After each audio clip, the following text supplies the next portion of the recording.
Welcome to Truth Uncompromised. I am your host, Rhonda. Join us every Thursday at 7 p.m. Eastern Time. Truth is peace.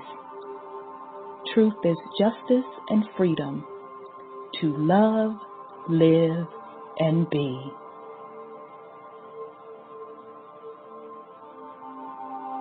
Music provided by SourceVibrations.com.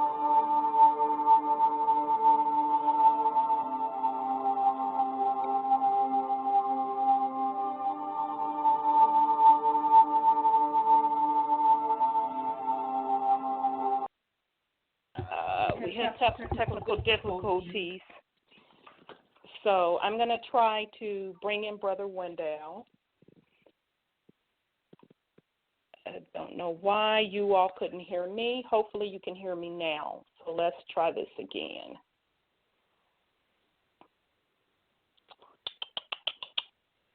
Okay. Brother Wendell, can you hear me? Yeah. Okay. I don't know what the hell is going on with Blog Talk. Can't hear me on my host code, so I had to dial in using my phone. So how are you this evening? I'm good. It's just cold as shit in Alabama. I know, right? What's the temp there? Shit, it's that damn near freezing. Well, yeah, the same here. It's snowing real bad, and it's about 20, but it feels like it's 10, and it's supposed to drop even further. So, I mean, you know how that is. It was just 50 degrees a couple of days ago, so this weather is all over the damn place. You know what I'm saying? Yeah, it's supposed to get down. It's supposed to snow and get down in the 20s down here tonight. What? Well, did you hear the intro with me introducing the show and all of that and what's going on tonight? I didn't hear that. Okay. Well, so if you didn't hear it, nobody else heard it. So sorry about that, family. So welcome. Tonight's show is who are the Moors, and Olmec? How are they connected to us, and how do they connect to each other? So I'm really looking forward to tonight's show, and we will also, of course, we're going to kick it off with the news. So I also made the announcement that we're trying something new. We are simultaneously broadcasting live via Facebook off the Truth Uncompromised page. So I sent a shout-out to the folks listening live on Facebook, and you're certainly welcome to join the Blog Talk link if you want to, if you want to hear the callers, etc. Just hit the link on the Facebook Live page or just dial the 929-477-3858. Okay, so I got all that out the way. Okay, so with that said, we're going to go ahead and get started with the news because you know they've been off the hook this week, Brother Wendell. Well, actually, over the last 2 weeks since we didn't have a show last week. So with that said, I do want to give two updates. So I'm going to start some mess, Brother Wendell. Okay, this is an update. Remember the show we did on the Mandela effect? Hello, Brother Wendell. Can you hear me? Okay. I don't know what's going on with him. Did I drop? Did he drop? This is just starting out lovely. Let me see here. So somebody please hit me up on my cell or hit me up on the inbox on Facebook and let me know on whether or not you can hear me. Family, so everyone could hear me. Brother Wendell just lost signal. Are you back, Brother Wendell? Let me try this again. Okay, you back? Yeah. Okay. I didn't know if it was me or if it was you, but people were hitting me up finally. So sorry about that. We're fine. Unfortunately, some of this shitty technology. I dropped, he dropped. Huh? Uh-oh. I think he dropped again. Okay, Brother Wendell, just come back in. I'll watch you on the board. He dropped again. So I'm just going to keep on, and then he'll come back in. But, okay, family, so we did a show, I want to say, I can't remember. It was last month sometime. So, anyhow, the show was on what's called the Mandela Effect. So the premise of the show is, the Mandela Effect, rather, is that it's this weird phenomenon going on where people remember historical events differently. So one group of people remember it this way, another group of people remember it another way.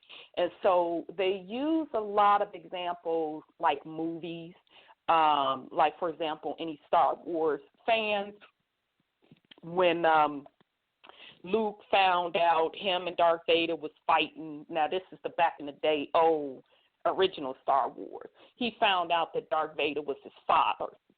And so some people remember it as Luke, I'm your father, and some people remember as Luke, something about your father. But anyhow, so that's just one example. There's many, many more on the Mandela Effect. So most recently, I'm minding my business as I normally do, and I ran across the Mandela Effect update. And let me bring Brother Wendell back in. Okay, brother, you back. So I ran across some information on the Mandela Effect, and basically what they were saying, I'm going to ask you this question, Brother Wendell, and it's just going to be damn interesting on how he answers. Which president is on the dime?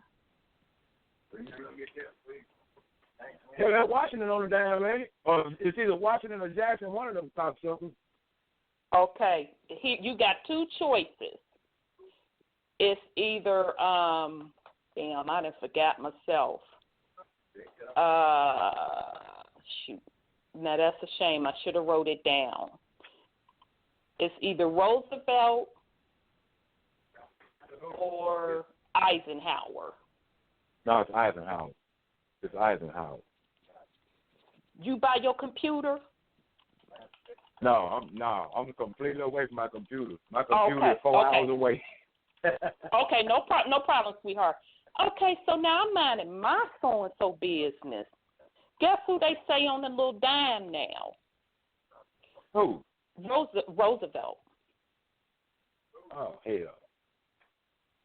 Yeah. I've been asking this question just to certain people that I can drop this information on. And some say Eisenhower like you and I, and some just roll off their tongue Roosevelt. So when I first saw this little thing come across, I saw, hell no, they got to be effing with me. I remember Eisenhower. So I goes and start digging up dimes out of my purse and wherever I can find them. Roosevelt all day long, go online to see, well, maybe a switch was made. I'm looking at the little dime dates. It's Roosevelt. So that's not the way I remember it. I remember it clearly as Eisenhower. Other people that I asked remember it as Eisenhower, but yet some people remember it as Roosevelt. So that's just one of those other Mandela Effect examples that we talked about a couple of weeks ago. So did want to give you an update on that. I find that really, really fascinating. Yeah, okay. They will play a switcheroo, and it won't say nothing. I just think that's, and when I saw that little update, I always read the comments because I want to get an idea of where other people's heads are at. And somebody was saying, well, what that means is that you're just on a different timeline. Different people are on different timelines is what they were saying. And so I'm thinking what do you mean different timelines? It has to be that we're wavering between different dimensions. That's the way I look at it. So, it's just a lot of weird shit going on. And, we just need to pay attention to it. I think it's going to get even more bizarre as we keep moving through this new age. So that's yet another example. I don't particularly remember it like that. Anybody else, if you are listening, or Facebook Live, hit us up in the comment section and let us know how you remember which president is on the dime, either Eisenhower or Roosevelt. Okay, so the other thing that I wanted to do a follow-up, I actually want to do a correction. The last time we were on air, we were talking about the earthquake that hit off of Solomon Islands, and I made the comment that Chief Willie, who is a friend of the show, he hasn't been a guest in a few little months here. I'm going to try to get him back on soon. But anyhow, he's a Hopi prophet. And so he made the prediction based on Hopi traditions as well as some other scientific findings of folks that follow Nibiru, that when an earthquake hits off of a certain island, you can be darn sure that means that Nibiru and its solar system is definitely directly in our solar system, and we will start seeing those particular solar systems in our sky at any minute. So I made the mistake and associated the Solomon Islands with those islands that Chief Willie mentioned, and it's not Solomon Islands, it's actually the Canary Islands, which ironically, some of the stuff we're going to go over tonight, they also discuss a connection of the Canary Islands with some of our ancestors. So I thought that was interesting as well. So I did want to make that correction that it's not Solomon Islands, according to Hopi Prophet. And damn, I can't think of that dude's name that also made pretty accurate predictions on when Nibiru was going to start entering in our solar system. It's an Italian cat. He also said when the earthquake strikes off of Canary Islands, a big one, get ready for the shit to hit the fan. So I did want to make that connection. Okay, so with that out the way, we're going to go ahead and get started. Let me see where I want to start because there's so much crap going on nowadays. I think we're going to start with financial because Wendell, it's been a lot of stuff jumping off on this doggone banning the cash situation.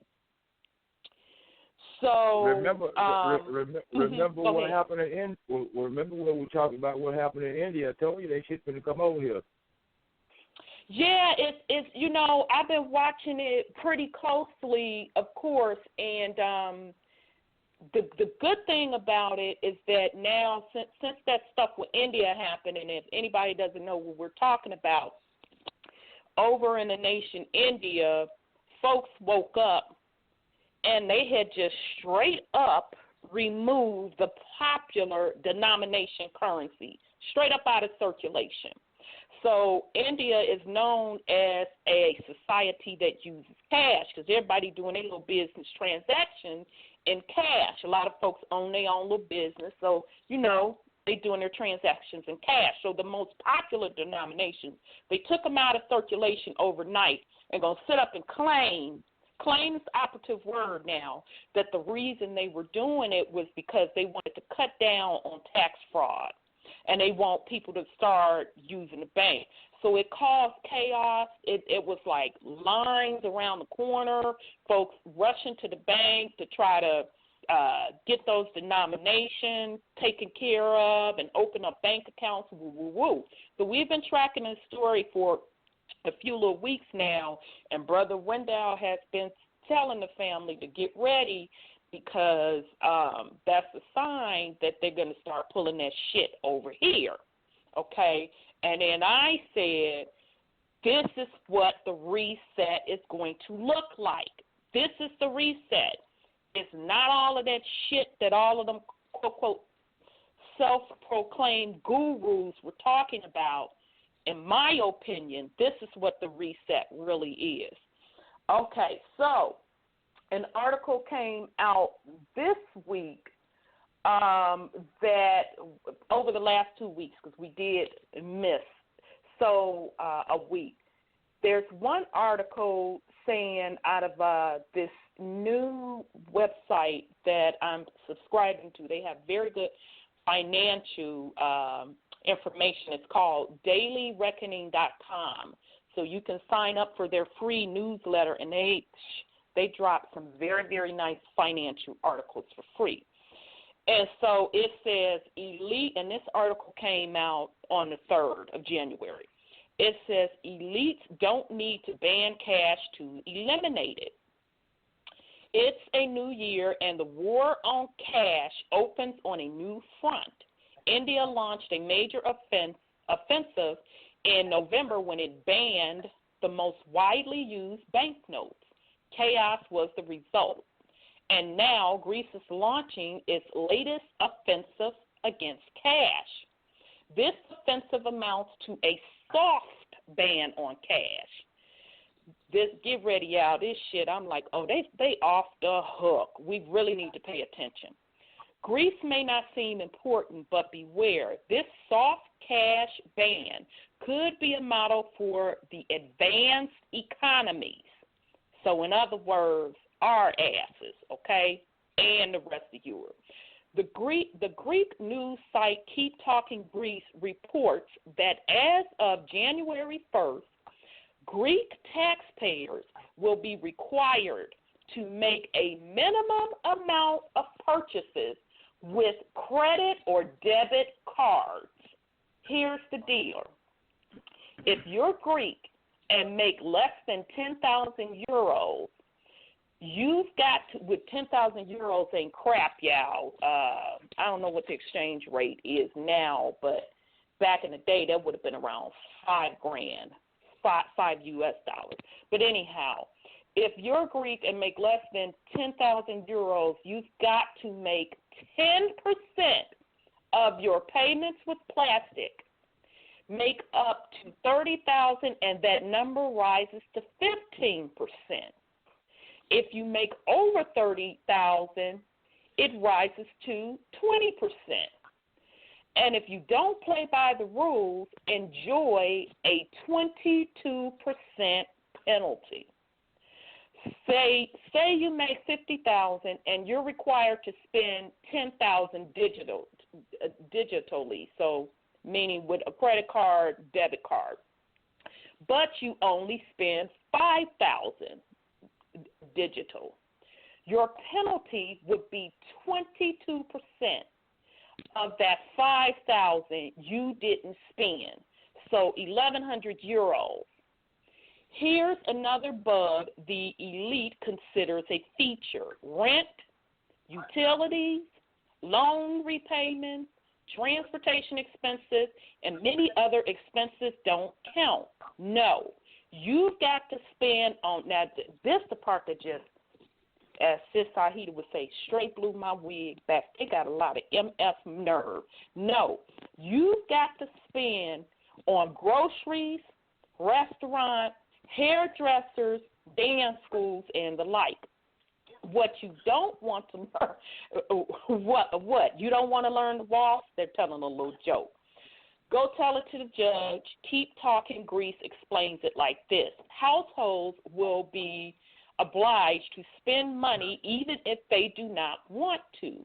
As a large part of monthly need coverage, utilities, etc., is not accepted by the tax office, households who do not manage to reach the necessary percentage through supermarket percentages will have to go and spend like crazy in retail, dance school, and gym, and other goods and service providers. See, look, we're not banning cash. These cats will purr. We would never do such a thing. Spend your cash till you're blue in the face, but if you want to avoid that 22% penalty, well, and who's to say they'll cap the spending requirement at 20%? Maybe the economy's in a doldrum next year, and they'll want to raise it to 50%. So your additional spending can stimulate the economy, then maybe 75%. Next thing you know, there's so little use for cash, no one accepts it anymore, not even the local mom or pop. It's just too much trouble to keep on hand and store and all that when hardly anyone uses it. And here's the thing. Once the level of cash in society falls to a certain point, it's only a small step before it vanishes entirely. And that's how cash will die. They don't have to ban it outright. It'll just die of neglect. They just have to make it impractical to the point that no one accepts it anymore. Make using it the equivalent of buying a Ferrari with a stack of singles. It's legal, but go ahead and try it. That's how the elite will realize their dream of truly negative interest rates. You'd rather spend your money on tango lessons or opera tickets than pay the bank for the privilege of holding it for you. This sort of soft cash ban is more a flanking attack than a direct go at the trenches like India pulled in November. The resistance is too heavy in the center, and that's exactly what happened in India. Folks was off the hook. They were really, really upset about them pulling that deal of pulling those currency notes out of circulation. Pull off a good flanking attack, and you make a lot less noise, and you'll soon got the enemy surrounded. That's the elite's purpose in the war on cash, to quietly outflank and surround you to cut off all escape routes. Then comes the order, lay down your cash and come out with your hands up and off to the digital POW camp you go. Today it's Greece, it'll be someone else tomorrow, and don't be surprised one whit if it is in America next week or next month or next year. So again, that's an article out of Daily Reckoning, and it's called "The Elites Don't Need to Ban Cash to Eliminate It." So I will let you put something on it. I'll pause, Brother Wendell, in case you want to put something on that one. I'm looking at the big picture on that. Okay, what's your thoughts? What they're trying to do is force you not to be able to save any damn thing. You dig what I'm saying? You know, it's interesting that you say that. But go ahead, brother. Because whatever quote-unquote tax bracket you in, if you ain't spending, if you're not spending the required amount, then whatever you think you save, they're going to take it anyway. Exactly. Very good point, because when I read in the article, they up there talking about if you make blah, blah, blah amount of fiat, then you need to spend blah, blah, blah amount percent. So I looked at that as, okay, so you're forcing to tell me how to spend my MF fiat. Let's start with that, because you even get so specific to tell me, well, yeah, rent and stuff don't count. Rent and utilities don't count. So you're forcing me to spend it on discretionary spending, because that's what's left. Well, you're forcing me to spend it on that. If you look at it, that'll eliminate that term discretionary spending, because you're required to spend it, and if you don't, they're going to take it. Exactly. So very good point, brother. It is no longer discretionary. It's you going to spend what the F we tell you to spend it, and you going to spend it how we tell you to spend it. Yeah, discretionary spending going to turn into mandatory spending. Exactly. And the fact, I'm like, okay, so now, player, you telling me how much I need to spend and on what. So that means you monitoring what a sister is doing. Yep. How do you think they can come up with a scheme like that if they don't already have that information? That's true. Because you gotta have data to even build a system like that. True. And furthermore, to even test it, you have to have the data already at hand. That's true. That's very much so true. Very much so true. So they already have that information. I agree. So yeah, family, there you have it. First it started with India. Well, let's back up. We've been telling you this on this show for at least 2 years. Those that have that are connected with me on Facebook, I've been saying this shit for 4 years that it was coming. But all we kept hearing in like the alternative media, you kept hearing about these gurus talking about a reset and cashing in a dinar, a dong, this, that, and the third. To me, now it's just still Rhonda's opinion, this is the reset that we're looking at right now. That's huge for countries to not notify people and just take notes out of circulation. That's number one. And especially for a country like India where folks are cash-based. Okay. Now you have Greece, who already then went through all that drama, if you remember, with the runs on the bank and all of that shit. They didn't just went through hell. Runs on the bank meaning you go to the bank to get your little change out to do X, Y, Z, and they tell you to kick rocks. We can't do it because essentially the banks were insolvent. Their economy had collapsed. So now they came back with pretty much telling the people how to spend their money, and if you don't spend it the way we want you to spend it, we're going to tax you on it. So that's deep to me. So that's something that we definitely need to pay attention to. Yeah.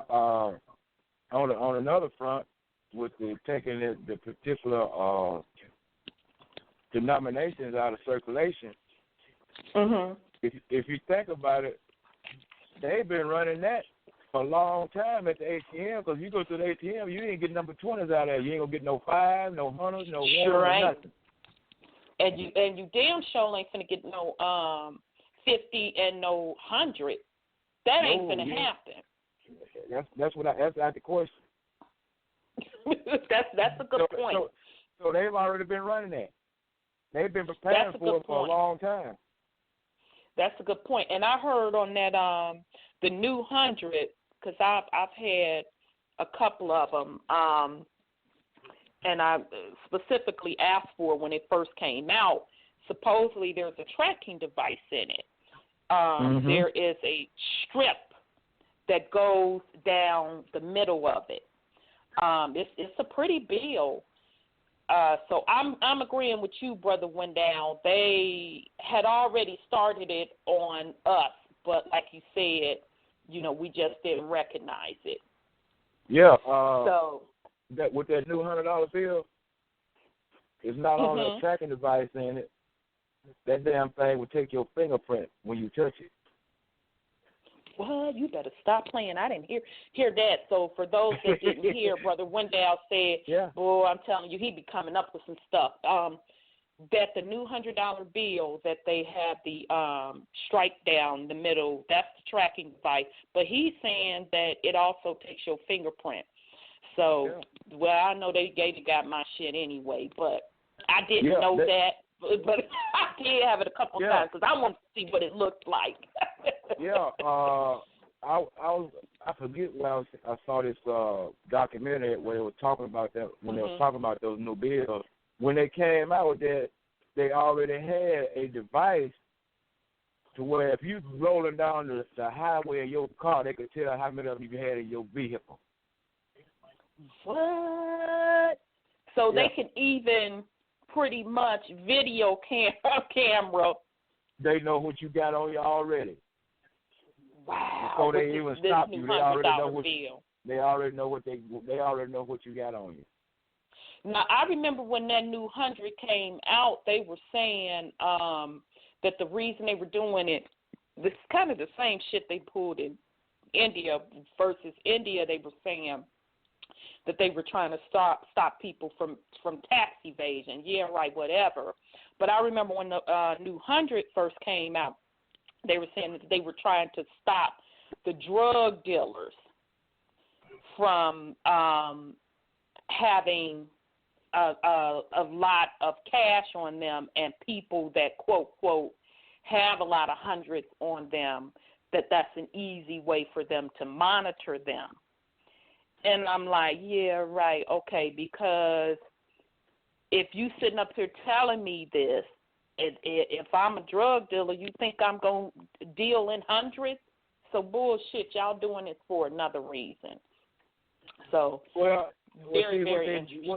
What they do when they put that kind of information out there is they're being elusive and flipping it to somebody else. So, hell, everybody that know anything know the true drug dealers, the damn government. Ain't that the truth? Ain't that the truth? And as far as I'm concerned, do Bush and them have what they trading their money in? They trading it in hundreds. So don't get me started. You're gonna make me play a clip on your ass about how you laundering drugs. And I had that clip for a minute, and I kept forgetting to play it because we just been on other stuff. But since they want to allegedly claim it's the regular people that's drug dealing, although we do know that happened, but we ain't the biggest drug dealers. The biggest drug pimps are the U.S. corporation, and they're running this shit through the military. Okay, so a lot of you probably know this, but if you pay attention to each war that we have fought, just go back and do this. Google the wars, Google the drug of choice by the public. I guarantee you that particular drug that's popular when that war is going on is the drug from that country. So we can go back to, they was calling it opium back in the day. From opium all the way up, and then heroin, the cocaine days, and so now we're back to heroin. Who's the largest producer of heroin?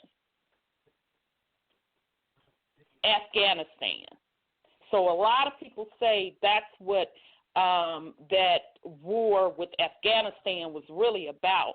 They wanted to control those poppy fields because the Taliban, because of their strict religious beliefs, has shut that shit down. And so Bush and them and team, supposedly and allegedly now, they are the ones that orchestrated that because there is a faction of how these folks make their money on the black market, okay? And their black market is running drugs, running guns. The exact same thing they accuse folks up in the hood that's doing it. They're really the masters at it. They're really the ones that's orchestrating it. So, Brother Wendell, you want me to play the clip? Yeah, you need to play that. Yeah, put it out there. Okay, I've had this clip for a while, so for those of you that's listening live on Facebook, unfortunately you're not going to be able to hear it, but you could go Google it if you want to listen along. It's called Afghan Drug Trade, and this actually came off of Veterans Today. They actually dropped some good things as well. It's a 10-minute clip. I'm going to play that. And then I'm going to be right back. I'm going to go on mute, Brother Wendell. And here, family, here's the clip. And for those of you listening Facebook, it's called the Afghan Drug Trade, and it's out of Veterans Today. Here we go.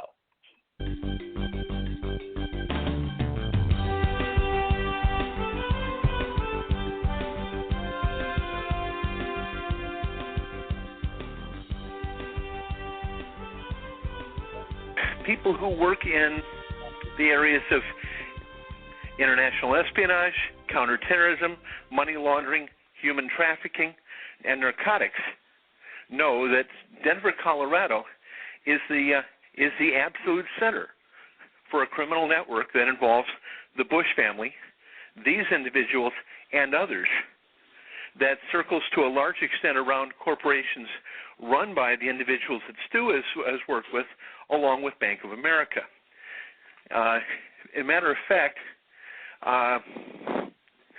Pakistani intelligence has in their possession $2.2 billion U.S. dollars in electronic security briefcases, an entire container of money that was picked up heading into Afghanistan. They're holding that much. All of it says, each one of the briefcases says $2 million, property of Bank of America, heading to pay off the drug lords of the Northern Alliance. Was intercepted. Interesting. Afghanistan, the only reason we're really there, in your opinion, is what? The drugs? When we arrived, Afghanistan was turning out between 80 and 100 tons of opium paste a year. Within 5 years of the U.S. being there, we had built a series of heroin processing facilities. The heroin processing facilities are owned by members of the United States Congress, prominent members of and they are prominent members of the Republican Party, including, two are U.S. senators. One of the senators, however, is neither a member of the Republican nor Democratic Party, but an independent, but I won't give his name, although there's only one person that is an independent in the Senate. I still won't give the name. The chemicals used for processing the $80 billion crop is being shipped into Afghanistan, along with our military supplies, and the chemicals are being shipped in the name of a member of the head of a key congressional committee who owns a series of establishments within Afghanistan, dry cleaning plants. And these dry cleaning plants, like people in Afghanistan use dry cleaning, not to disparage people there. I've been to Afghanistan and have many good friends there. There's no attempt to hide any of this. This is where 98% of the world's heroin comes from. Now, we know in Russia picked up 300 bricks last week alone. Now, we knew those were being carried over in trucks, but the rest of it is going out in long-range aircraft. And I'm sorry, but last time we checked, the Taliban didn't have any planes. Maybe they're renting them from the CIA. I don't know. Now, I could tell you that private aircraft contracted to the Central Intelligence Agency picks up loads of heroin under the guise of rendition flights of political prisoners, flies these to Kosovo, to Camp Bondsteel, a U.S. base in the right off the border with Albania, and there the partners in the world heroin trade, the Albanian mafia, the most powerful criminal group, the most dangerous criminal group in the world, works in partnership with rogue organizations within not just the CIA, but other groups, including and not limited to most of the former staff of President Bush, key members of his administration, and those surviving members, and this is that date back to the Reagan administration. President Reagan had one thing to say, and I have this from, his intelligence chief, Lee Wanta, who you can go to the Reagan Library, pull out his Reagan's calendar, and see how often Wanta met with Reagan. It was many times. It's a calendar, by the way, where Ollie North is never on the calendar, and there's no sign that President Reagan ever met Oliver North, by the way, or so many of the other people that tried hiding behind him. But Reagan regularly told people is that no one within his inner circle is allowed to talk to George Herbert Walker Bush. That Reagan said he was forced to take this person on, didn't trust him, refused to work with him, and that no one was allowed to pass any information to him. Why was he forced to take him on? I've heard similar. Oh, well, see, one would have thought that rather than having a displaced New Englander or supposed Texan or whatever, would have given him the strength he needed. See, Reagan, first of all, Reagan had two victories anyway. Now, you have to remember, though, that he was in an office for 60 days before a Bush family friend put 2 bullets in him. Right. Yeah, and Neil Bush, Hinckley's brother, was at Neil Bush's birthday party that night after they put 2 bullets in him. And, and we could say that the Hinckley family are, and this would be quoting Webster Tarpley, but the Hinckley family is central to a group that is called the Mormon Mafia, and that the Mormon Mafia, which includes the Romney family, have a long history in Mexico. That in 1884, the Romney family was stripped of citizenship by the Edmunds Act for polygamy, fled the United States to avoid prosecution, stayed in Mexico for 26 years. That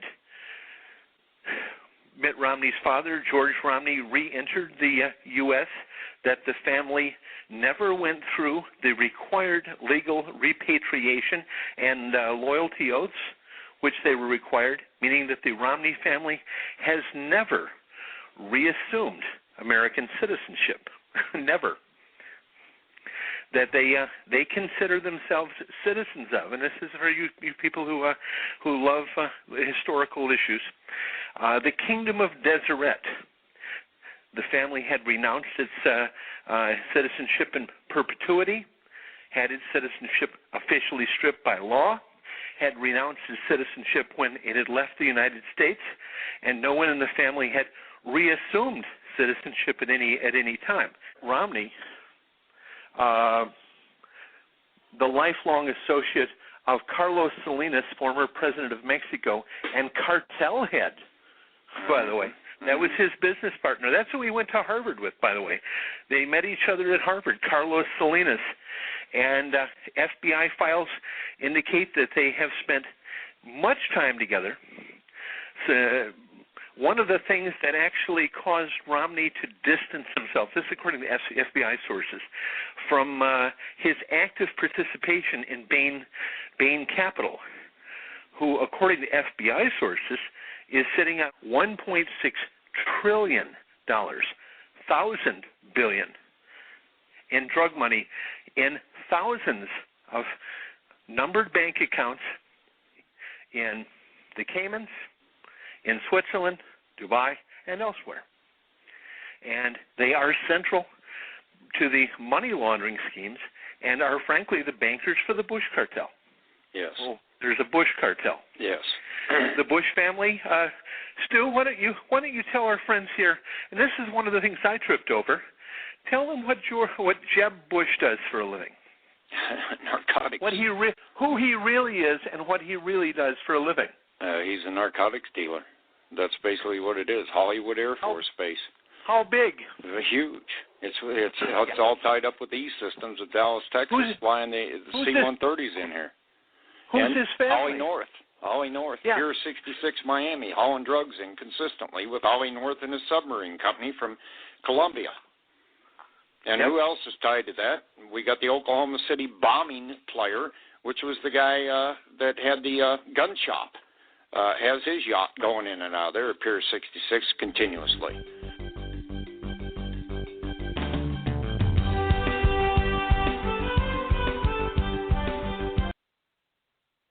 Okay, family. Okay, Brother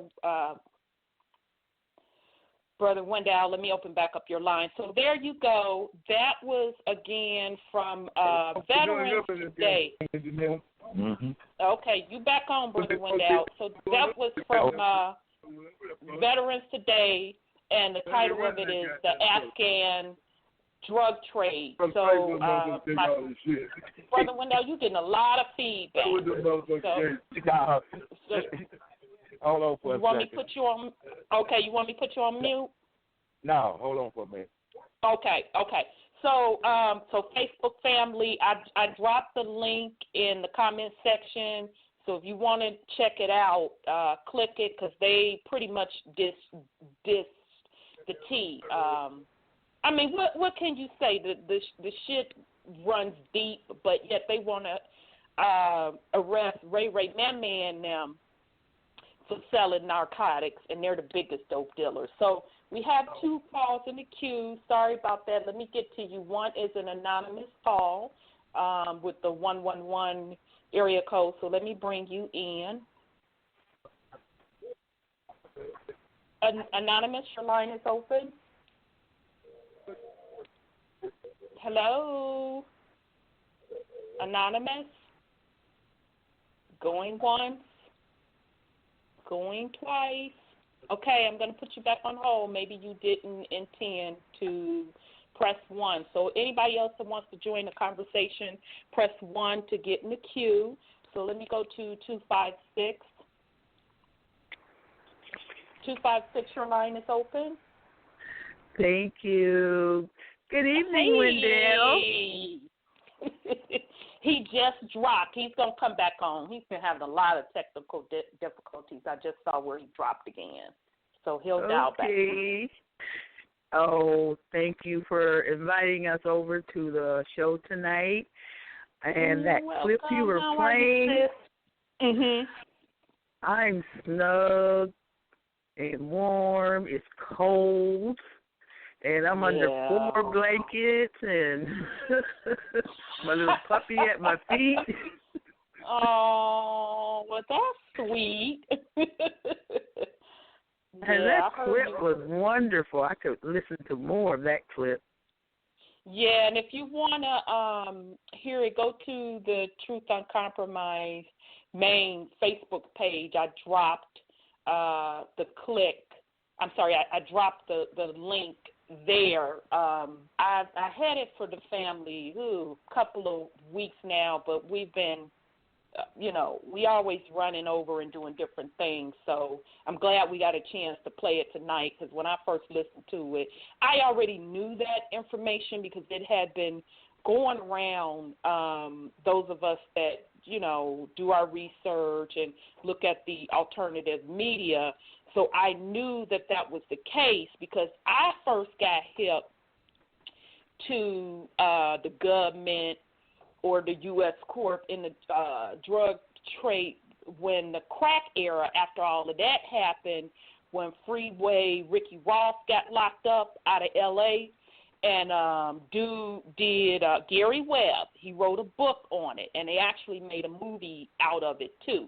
But the book, y'all, the book tops it all because it outlines everything. And a lot of what they were discussing on that clip with Veterans Today, Gary Webb gave you the detail by detail of what went on how the crack cocaine epidemic started in this nation. And Freeway Ricky Ross was just so happened to be one of the main connects that the Columbia folks chose to start bringing crack into the U.S. And, of course, it started in our neighborhoods, the melanated folks' neighborhood, and it spread it out. So in the name of the book, the author is Gary Webb. The name of the book is Dark Alliance. And there's also a movie called Dark Alliance out. You could probably catch it on Netflix or whatever, but it gives a very detailed view on how they ran the drug trade for crack, cocaine. But it's a formula that that it was really nothing new because American Gangster, anybody that saw that movie, they told you how they were doing it. They were running it through the military. So really nothing has changed. So I'm glad I got the opportunity to play that clip for you all. So what else? Yeah, play some more. Do you listen to the Dry Bones Connection on Sunday mornings? Let me bring Brother Wendell back in. Sweetheart. There okay, he brother, is, Wendell. Yeah. Wendell, when you were talking about that currency that's going on over there, I think, like Rhonda is saying, I think that is part of whatever that process with the currency.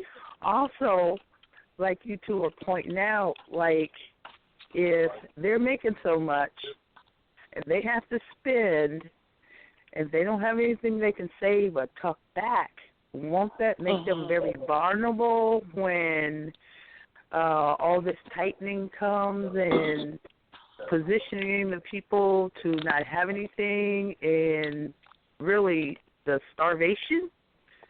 So they haven't thrown in the towel. Don't seem like they still working a elimination plan. Yeah, they gonna keep working that.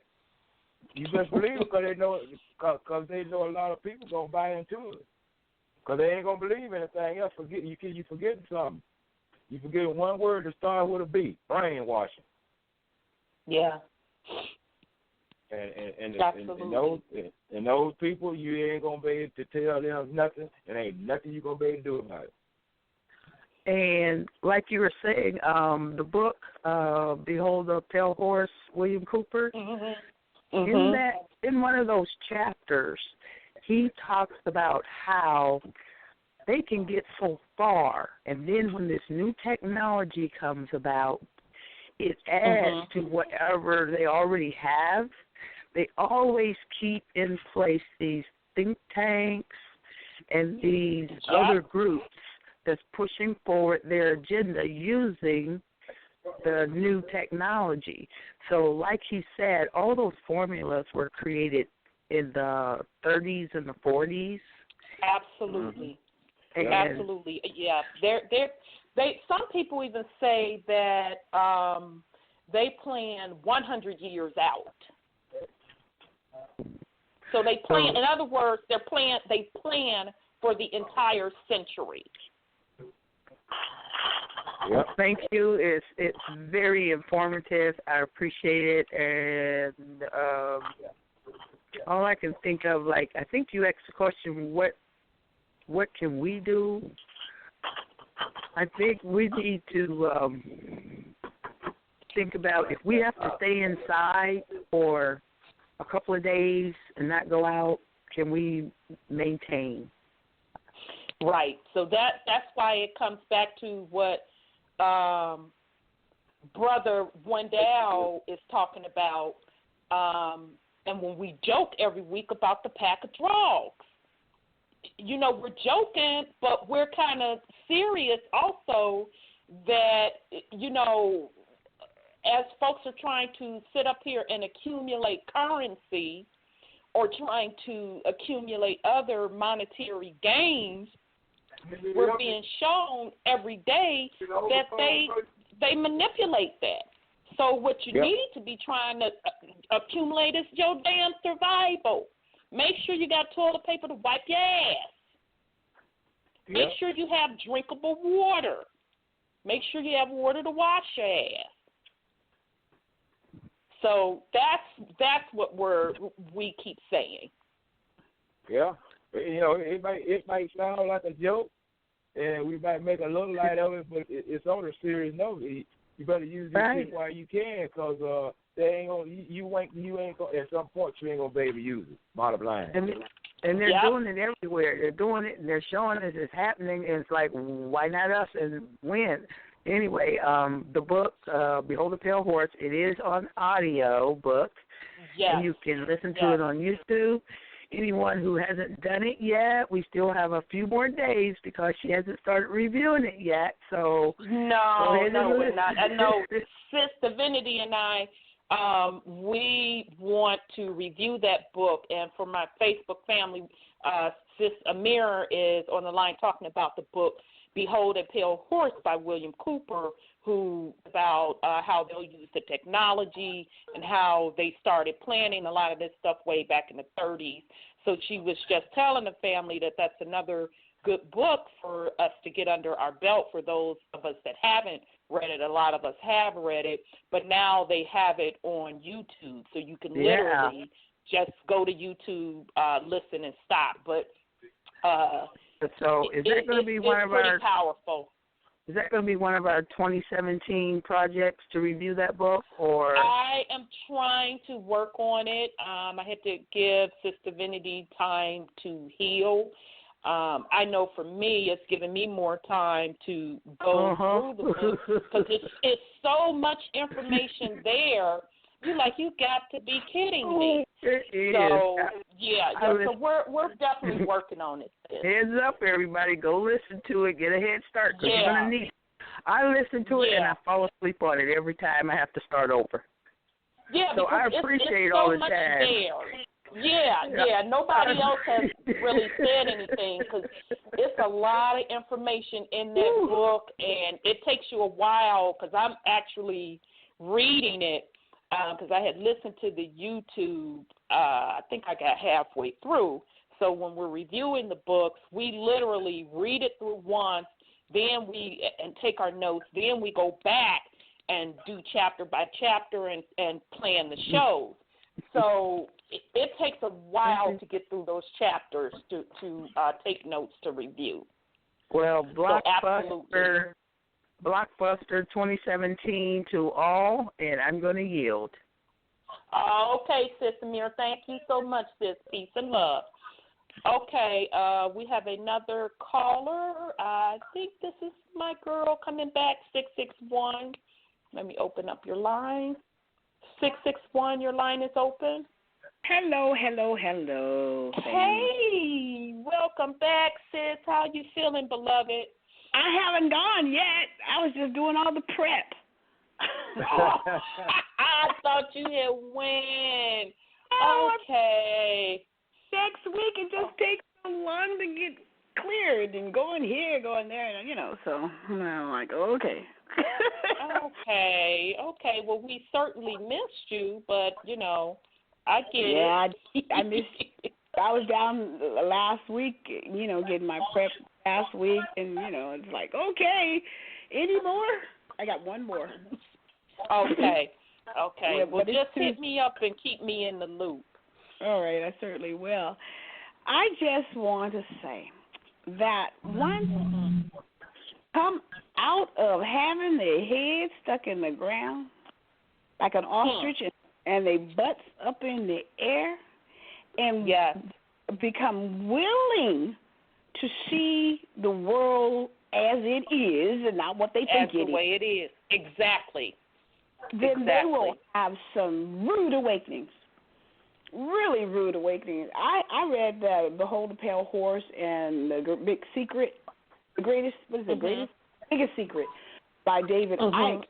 I read that back in 2006, I think it was. And you talking about somebody who had a wake-up call and stopped thinking that, the sun is rising, and I just go to work, I do my little chores, and it's all over. Right. And you start looking right. at who's actually your leaders, people you look up to, people you worship. You go out there and cast that ballot for people who are actually cutting your throat. And these people don't realize that Afghanistan is in your neighborhood. Yes, because it is. They have had many overdoses of heroin. Yep. So it's over there. It's over here. Yes, it is. And in Ohio, it's an epidemic. Yeah, it's an epidemic of this stuff. And they had the offshore drilling rigs that the Bush families had. I understand they used that to get that ammonia to the Columbia because they don't have ammonia. Well, girl, you better stop playing with me. I had never heard. So I'm going to just repeat that for the Facebook family. Fitz is saying that the oil drilling fields that the Bush family have, what they're doing, they're using those to extract, as they're extracting the oil, whatever, they're also pulling up ammonia as a component to make the drugs, because the particular nations don't have that component. I never knew that. That's very interesting. Well, they never really hit oil. They're just using it as a front. Wow. You know, who's going to go over there and inspect the oil rig? True. You know, they get spy customs and everything. So that's some of the things that I read that was happening and what they do. They look at your big service stations and the Chevrons and the Texacos and all of them, and they're owned by the Queen. And all of those oil companies ultimately do roll up to the Queen. And another good book, I can't think of his name, is called The Four-Horse Apocalypse. Oh, yeah. He breaks down, it's Dean something, I can't think of his name, Dean Henderson. He breaks down the corporation he told on their asses, y'all. He connects the banks to the oil companies to the families. That's and right. It will just totally make you look at shit in a different light. So, yes, sis, you are right on the money. It ultimately rolls up to the Queen and then, of course, the Vatican. Absolutely. And Princess Diana and her brother, I understand, was a part of that racket, too. They were rolling big in that. So, well, does it surprise me? All of them are getting a cut some type of way. That's how they get in the club. That's right. You know, so when you think about, oh, they're so pretty, they're so cute, look at them little babies. Them little babies are going to rise up and do you in, and your children in, and your grandchildren in. So they need to waking up. I ain't going to curse for that. Well, you know, you better, you're welcome to, because I let it rip. But, yeah, I mean, because their ultimate goal is to keep control. And they pass the black market money with the drugs and the guns, and some folks even say sex rings and all of that. They even pass that black market part down from generation to generation, as well as the public side with the politicians and the business. So you're absolutely correct, sis. We become very good point.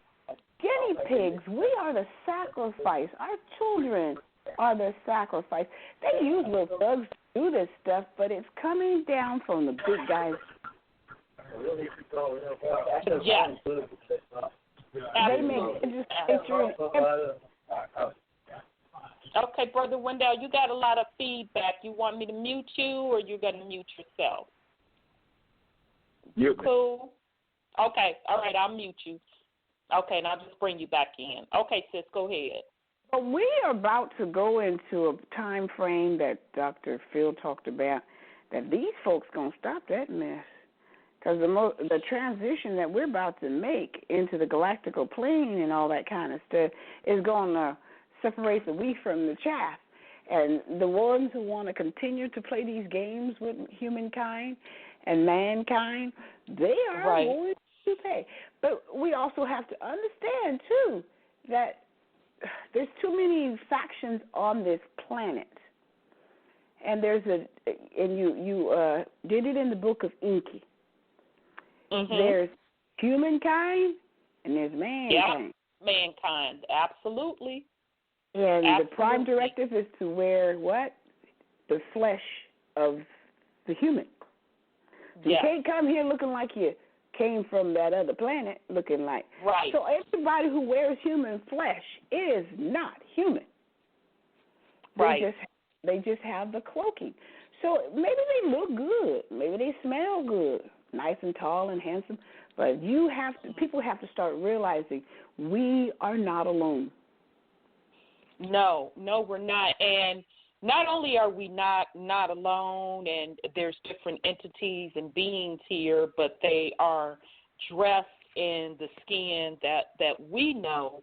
The other part of that, as I talked earlier when I was speaking on the Mandela effect, is the fact that I believe that we are actually on this particular planet where now we are running multiple dimension planes. Right. So I believe there is a higher dimension plane that is going on, and then you have the lower dimension plane still in operation. And so those that are ready to, quote, come out of the muck and mire of this control system with these dark entities are starting to ascend to the higher planes. So this everything is pretty interesting. I remember a couple of years ago, and I can't remember who said it, but someone was saying that it's going to come a point where you could be like walking physically right next to someone, but you can be in a totally different dimension on a higher plane. Everything's going great for you. You're at peace. You see the world in a totally different perspective than the person that is still stuck on the lower third dimension, or AKA hell. And so I believe that we're now at that point, and it's going to continue to be more and more apparent, but only to those that are able to ascend to those higher dimensions. I feel that only those people will notice. Everybody else that's not, they won't see the change. They will have no idea what we're talking about. Everything will still seem the same way to them. Well, I have Eisenhower on my dime, okay? I took out some out of my purse, my wallet, to see who's on there. That's interesting. So, I mean, take a picture and send it to me, because when I Googled it, it said Roosevelt. No, I got, let's see, what did I do with my wallet? Here it is. And for me, I say Eisenhower, and other people I talk to, they say Eisenhower, but some people say Roosevelt. Did I say Roosevelt? You said Eisenhower. You said Eisenhower. Oh, yeah, that little skinny head. And see, I'll have to go back and look at mine, because the one I looked at, he kind of had a little bit of a double chin, and I always remember Eisenhower with the skinny head, right, and the long pointy nose. Neck. And neck. And for me it was different. I saw, but so I'm going to go back and look again. But when you Google it, that's not what it says. It says Roosevelt. They're trying to make you believe anything. Yeah, they clearly say Roosevelt, and I'm like, what kind of bull F is this? I'm not psychic. I clearly remember that it was Eisenhower. Our children are so mixed up. They'll believe that, what Star Wars is real. Have you seen all them people out there celebrating Star Wars like they retarded? So, well, it's interesting. Let me bring Brother Wendell back in, because, see, family, this is what we do. We always chop it up on different topics. I want to bring Brother Wendell back in, so hopefully, Brother Wendell, your commotion or your background noise. So, regarding Star Wars, you know that story, and I went to see it this weekend. I finally went to see it. Mm-hmm. Actually, that story of Star Wars is basically based off of the ancient text. Yeah, like so it's really exactly. So it's really the story of the agreeables and the disagreeables. And during one of the creation story myths, we broke down several things out of Star Wars that you clearly find in the ancient text. So, for example, like the Death Star represents Nibiru.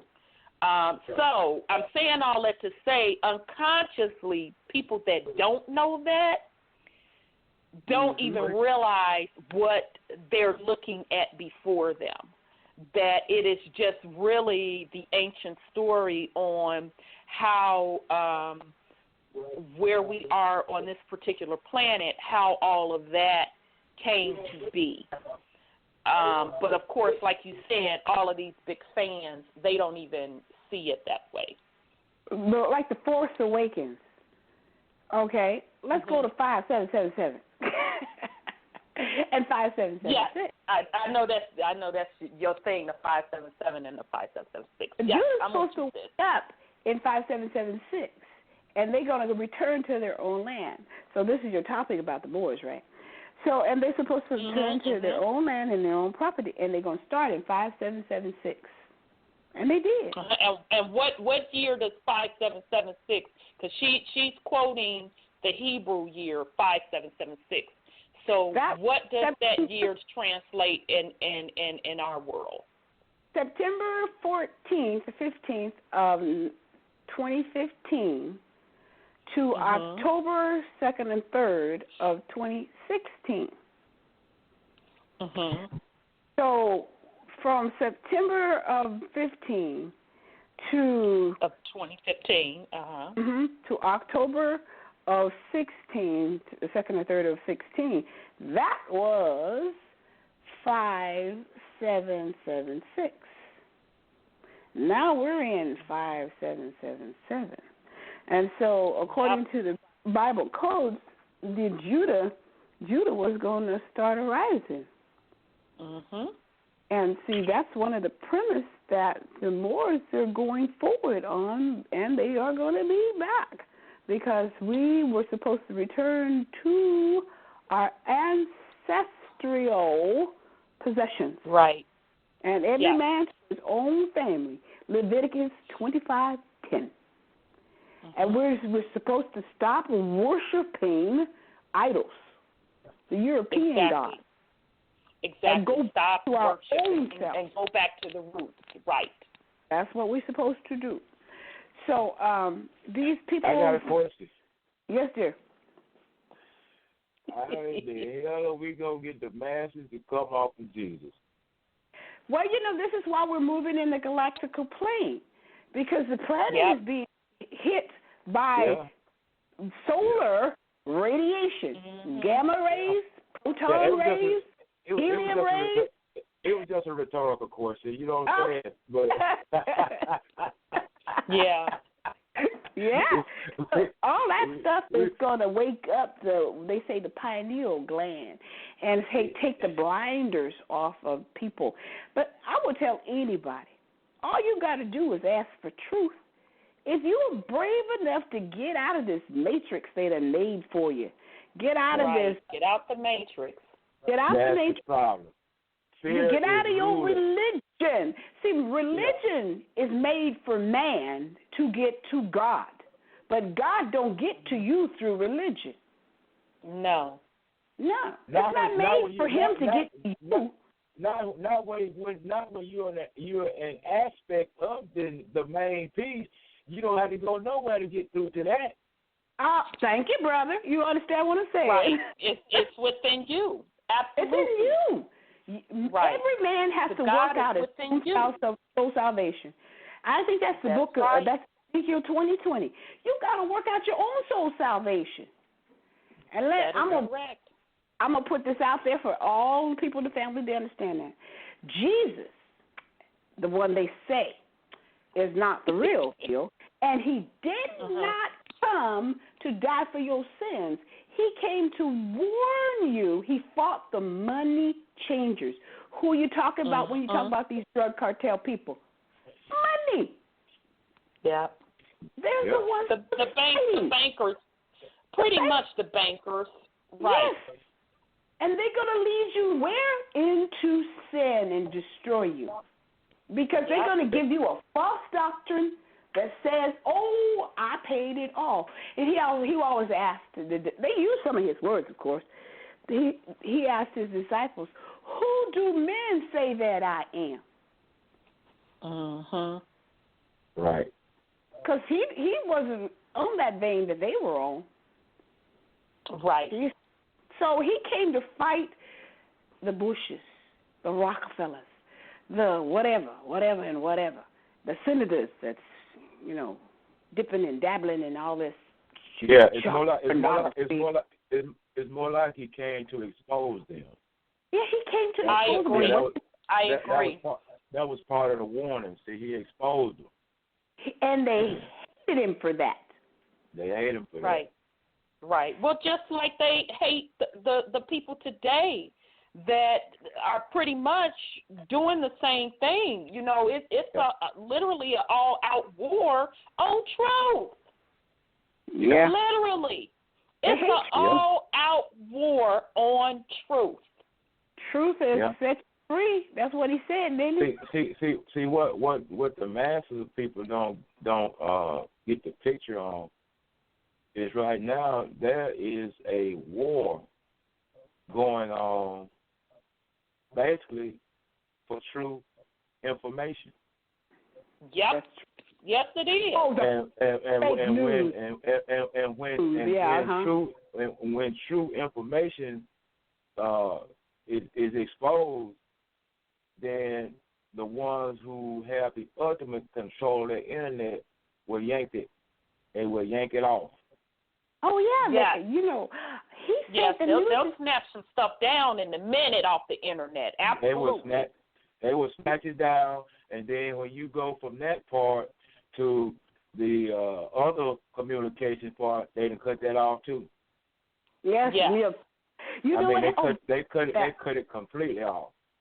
Speaking of that, a few years back, after I started reading those books, they had one thing of William Cooper on YouTube, and I wanted to see him give a speech. This is before they started putting it on there, so you can see it now. So I kept getting this warning on my computer. This video may damage your computer. What? There you go. So they were just giving you a warning when you were trying to listen to William Cooper videos back in the day. Wow. Yeah. That's part of the war. And you know what they did? They crashed my computer. They told you. Oh yeah, they'll do that. And they'll do that. Well, they wiped out my ability to do anything on my computer to get back in it. I'm going to tell you what used to happen to me before they actually came and got my computer. All righty now. You dig what I'm saying? Yeah, they will do that. My computer crashed. I don't know how many times. I would go and have it cleaned up and everything and bring it back and crash it again. But this particular time, I had so much shit, they just came and got the computer, all of my flash drives and all. You understand what I'm saying? People don't believe that, though. See, they don't believe that the government does that. Now, common thieves don't come and get your flash drives. They don't know about that. They only know. You see what I'm saying? I mean, they got all of my flash drives, all of them. Yeah, well, I really learned a lesson when they actually crashed my computer for listening to William Cooper. But the thing is, they wasted their time because I already read the book. I had the book in 2006. So I said, you just crashed the computer. I already had the book. Right. And even with the books, though, Brother Brandon, he had posted a book. And damn, I wanted that book. It talked about who are the true Indians, and it had a lot of research in there. Guess how much they had the book for on Amazon? What? Do tell. $250,000. There you go. To keep you from getting. I can't make it up. I cannot make this. Talking about some limited edition, this, that, and the third. So apparently what happened was, and this is how they do, once stuff has so much information in it, and if it's really catching on, it gets really hot, they'll buy out the rights, and they'll simply take it out of circulation. So when you see books on like the Amazons or in rare bookstores, those are people's private collections. And to me, it's the same damn people that bought it up. So they may put a couple of copies out there, but they're going to charge a premium for Right. that particular information. So they even do it with books. So that's why it's imperative that if you are a researcher, if you are one that you want to find the answers yourself and you do a lot of research, you grab those books while you can and you hold on to them. If you see articles, you copy them and put them in your private collection while you can, because don't be dependent on the shit electronically, because you're going to be ass out if you do. You better get a hard copy of it. Yes. Remember the Dark Ages? Mm-hmm. Is history repeating itself? In the Dark Ages, that's where we are now. Yeah, we're in the Dark Ages. To me, we're in the dark, and it goes back to what I was saying with us being able. Right now, we're witnessing wavering between multiple planes, because in the cosmos, we just came out of the Dark Ages, and we are entering into the Golden Age. They don't want to. So some people don't, and you know what? That's their right. Let their ass stay in the lower plane. That's right. Because they're not going to be able to handle the higher frequencies and higher dimension anyway. So, me personally, I ain't going to argue with nobody. I'm not going to beg you to look at truth. It is everybody's individual choice. They want to stay on the lower plane, they'll do that. And when they're ready, and if there's an opportunity, they'll be able to come to the higher plane. But you're right. The masses, they don't want to do it. They don't see a problem. Everything that's put before them, oh, you're crazy. So it is what it is. But very good point, sis. Wake up and have a coffee. This is what people don't get. We are in the Dark Ages. The only thing that kind of masks that idea is the fact that we still have what you call the internet. That's the only thing. But in comparison to the masses on the planet versus the people who are seeking the information and going and getting it while they know they can get it, it ain't a whole lot of us. No. But prophecy said that. Prophecy said that everybody wasn't going to wake up at 1. That's where that whole, some say 5% rule, that's where the 5%ers got that concept. I'm even dwindling that down now to the 1%. Because I don't even give 1%. Because even like the alternative media, and even with and I hate to even bring this up, but shit, I have to. Even the quote black conscious community, that shit has been infiltrated. Infiltrated like a mofo. They have imploded. Yes. They have imploded. Listen. They done. They have imploded. Yeah, it's a wrap. Stick a fork in it. It's a wrap. So the bad part about it is that it happened. The shit's embarrassing. But the good part about it, now we're shaking out that 5%. We're shaking that shit down even more. So now we're really starting to see who's really about the truth and, ascending, and who's really about that fiat and their goddamn ego. I'm sorry, Brother Wendell, go ahead. I'm going to show you something. You might not believe it, but I'm going to show you something regarding that percentage.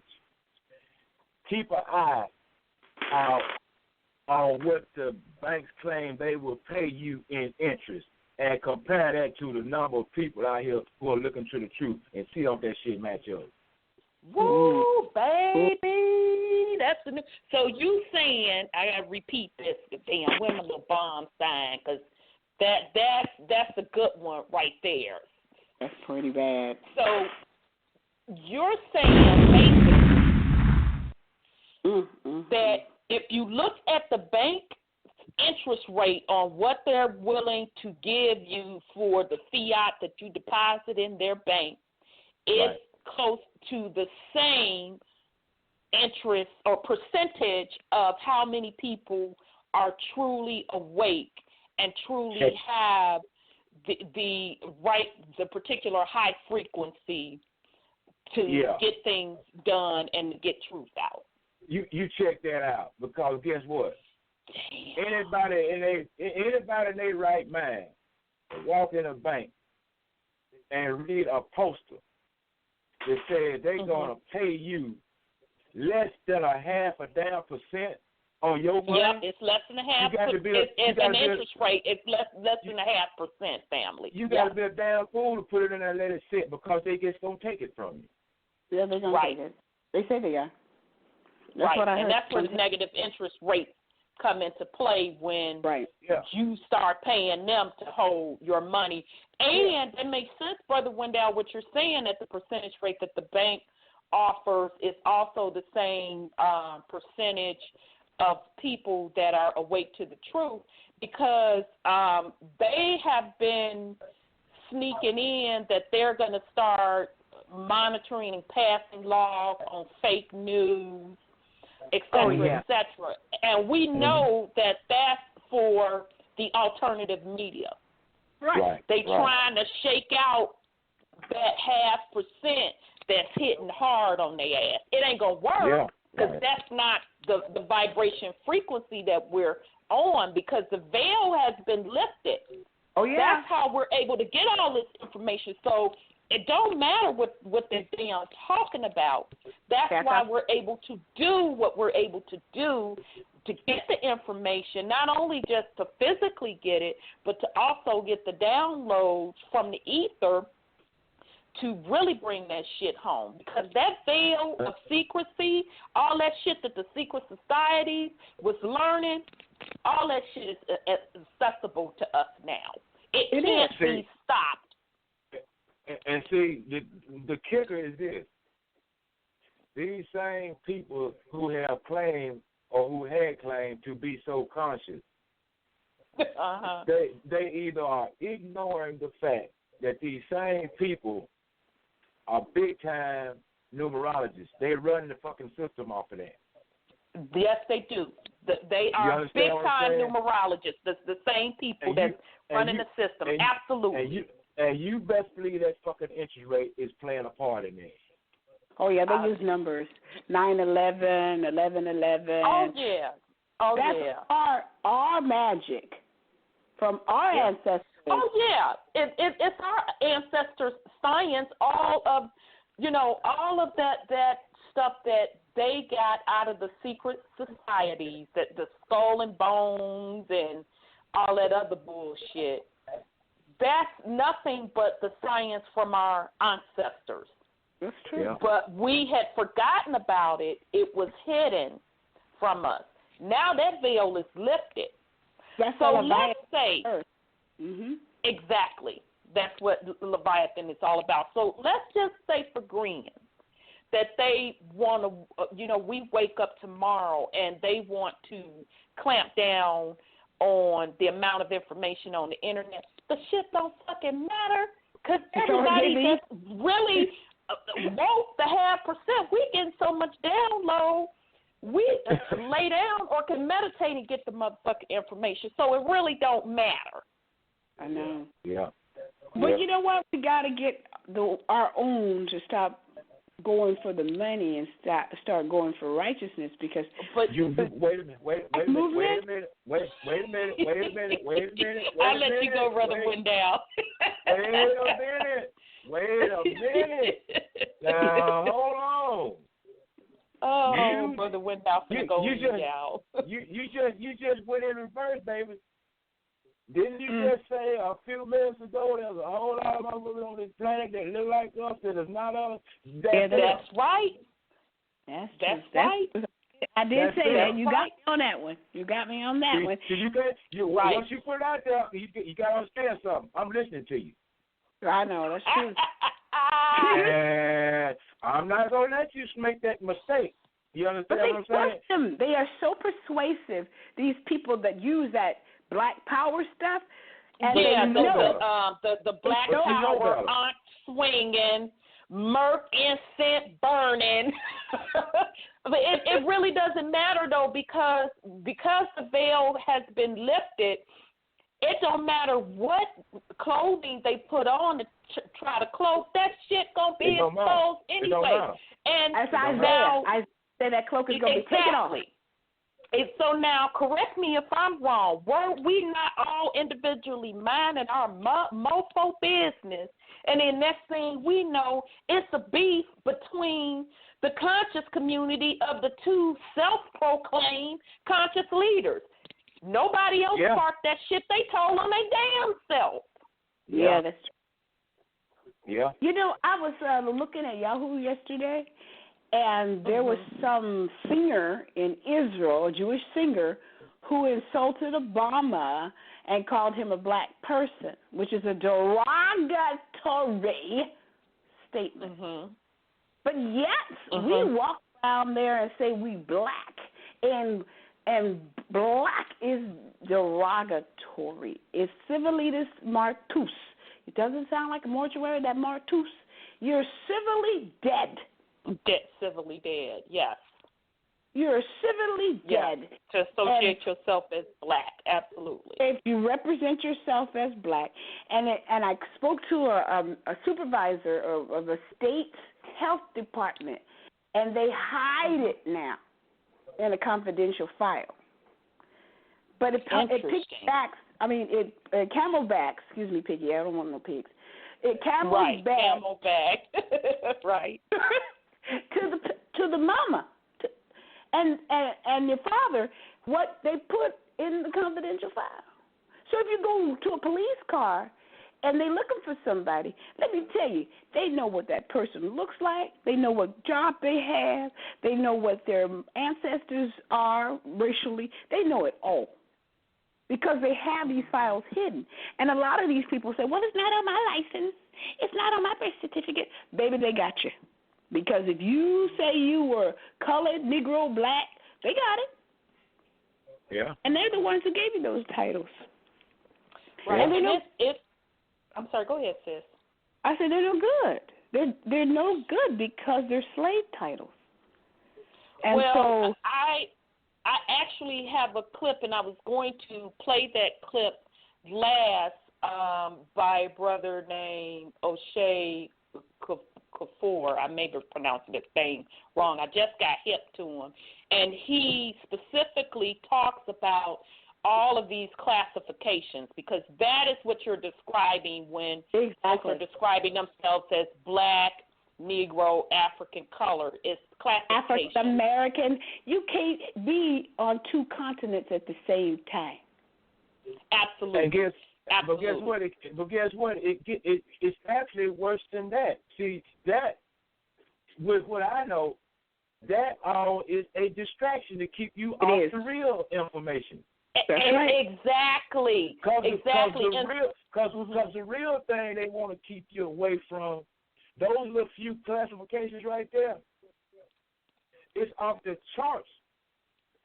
Right. How they have used your name that Mama gave you after they trademarked it, which is that all caps. Right. How many variations and how many different ways and meanings that they taught you to write your name? How many variations and titles and whatnot and names of entities that they've been using with your name? They're using that color crap to keep you away from your name and finding that out. Because it's a whole lot deeper than what that damn title is. It's a whole lot deeper. I totally agree. And in this particular clip, the brother talks about how the whole classification thing, period, it is a trap from spiritual perspective. Yeah. Even the idea of race, it is a trap from a spiritual perspective. So we even have to be careful to not get tied up, I call it the muck and mire, of paperwork. fill out this paperwork, UCC, this file, that, blah, blah, blah. Yeah. So you so keen on filing paperwork, saying you this particular checkbox, you this lowercase when you do this, you this uppercase when you do that, but spiritually, shit all around you is going on, and you didn't miss that. Yeah. Hey, so we have to kind of be careful with that as well. So hopefully we'll get to that video tonight, because he had a very, very powerful message with that. But I'm sorry, go ahead, sis. The scripture says, as a man thinketh, so is he. That's true. That's true. That's your spiritual connection, because we're creators with our mind. Yeah, but we have to keep it real and understand something. So a man think, and so is he. Right. Mm-hmm. You got to deal with the shit that's in front of you too at the same time. Right. You got to open up. You understand what I'm saying? You may have a picture in your mind what is or is not true, but you got to deal with that shit they put on you. Yeah. That is absolutely correct. And I'm here to tell you, it is a web of bullshit that you would not believe. Yeah, it's a big one. Yeah, it is. So, well, I know, sis, I'm going to keep your line open so you could just chime in when you want to. 313, I'm so sorry. I know you've been holding a long time and we were getting it in. So I'm going to open up your line, and anybody else that wants to join the conversation, press 1 to get in the queue. So sorry about that, 313. I'm coming to you now. I'm trying to come to you now. 313, are you there? Okay, maybe not. 313, are you there? Okay, 313, I'm sorry, I can't hear you. I apologize. I know it took a long time. Going once, going twice. Okay, I'm going to put you back on mute and just get back in the queue, 313, if you have something you want to put on it. Okay, family, so we are going into like 8:50, so we're not going to be able to get through the rest of the news. I will save that to next week, because I do want us to at least start the topic tonight. So I see we're going to have to do a part 2. So the topic, the Moors, M-U-U-R-S, Moors, and Olmec. So I'm going to start out giving a definition of each one, and then we're going to start building on that. So we're going to start with the Moors, the M-U-U-R-S. Okay, so anybody that hasn't heard of that concept. So I pulled off several articles that discuss the Muurs, and we'll take it from here. So this is off of the site. This is an article by The Awakening, and it's the Exodus and the Return. And sorry about that. So Facebook Live, we are going to have to sign off for you. That's all of the battery juice that I had. So you all will just have to jump on Blog Talk. Okay, so let's get into this article in The Awakening. Okay, so this is an article in the publication The Awakening, and this is called The Exodus and the Return, and this was published back in 2011.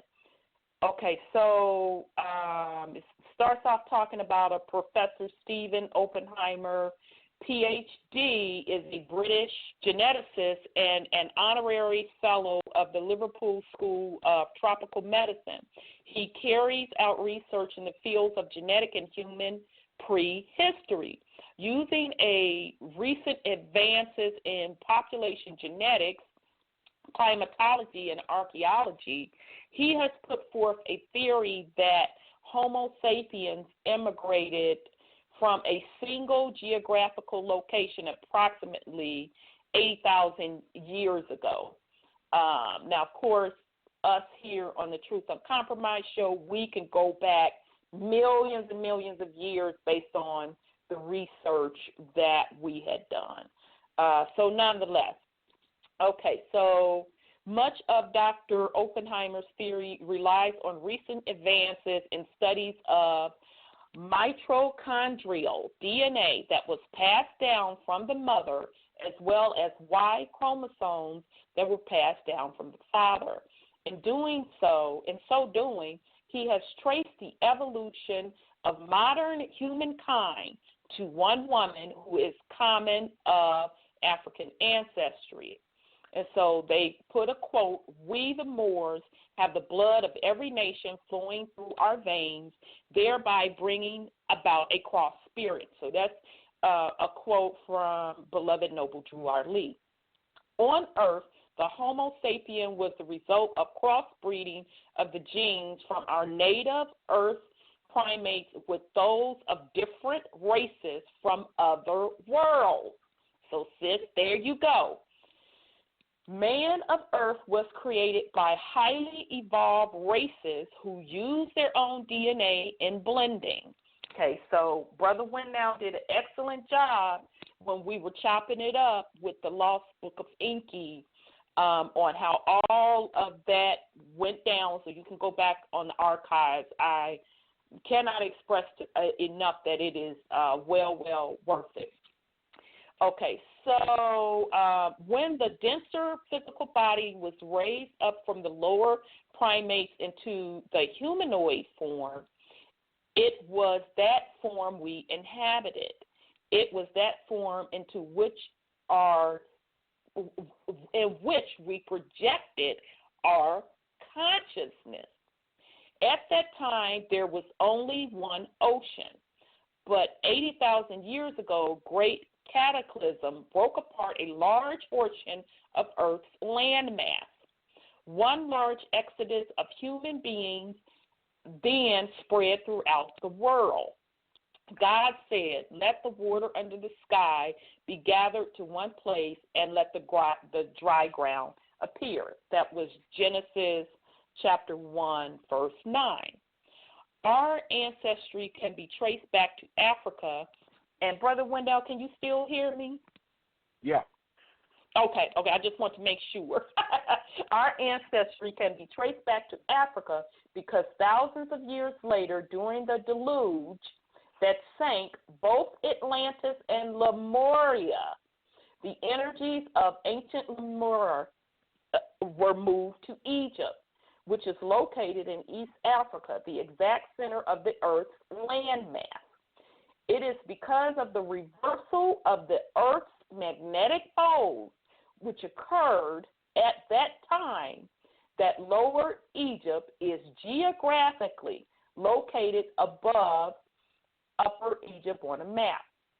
We are all of Lemurian ancestry. We are one people sharing one God. We are Moors, M-U-U-R-S. And then they have a quote from Dr. Martin Luther King Jr. "I have a dream that one day this nation will rise up and live out the true meaning of its creed." The year 1993 was the year of the indigenous people. In that year, the United Nations Center for Human Rights recognized the Wichita Moor Empire of North America as the oldest indigenous people on Earth. Brother Wendell, you want me to mute you? Are you okay? Okay, yeah, it looks like we good now. Okay, let me get all right, family. Okay, one legacy of these Moors is carried on by the Moorish Science Temple of America, who claims allegiance to the same flag as Morocco, which is an African nation. The founder of this temple was born near the banks of the Wichita River in the southeastern United States. Moors Gate, or Bab el-Maharba, is one of 4 entrances to the Dome of the Rock at the Temple Mount in Jerusalem.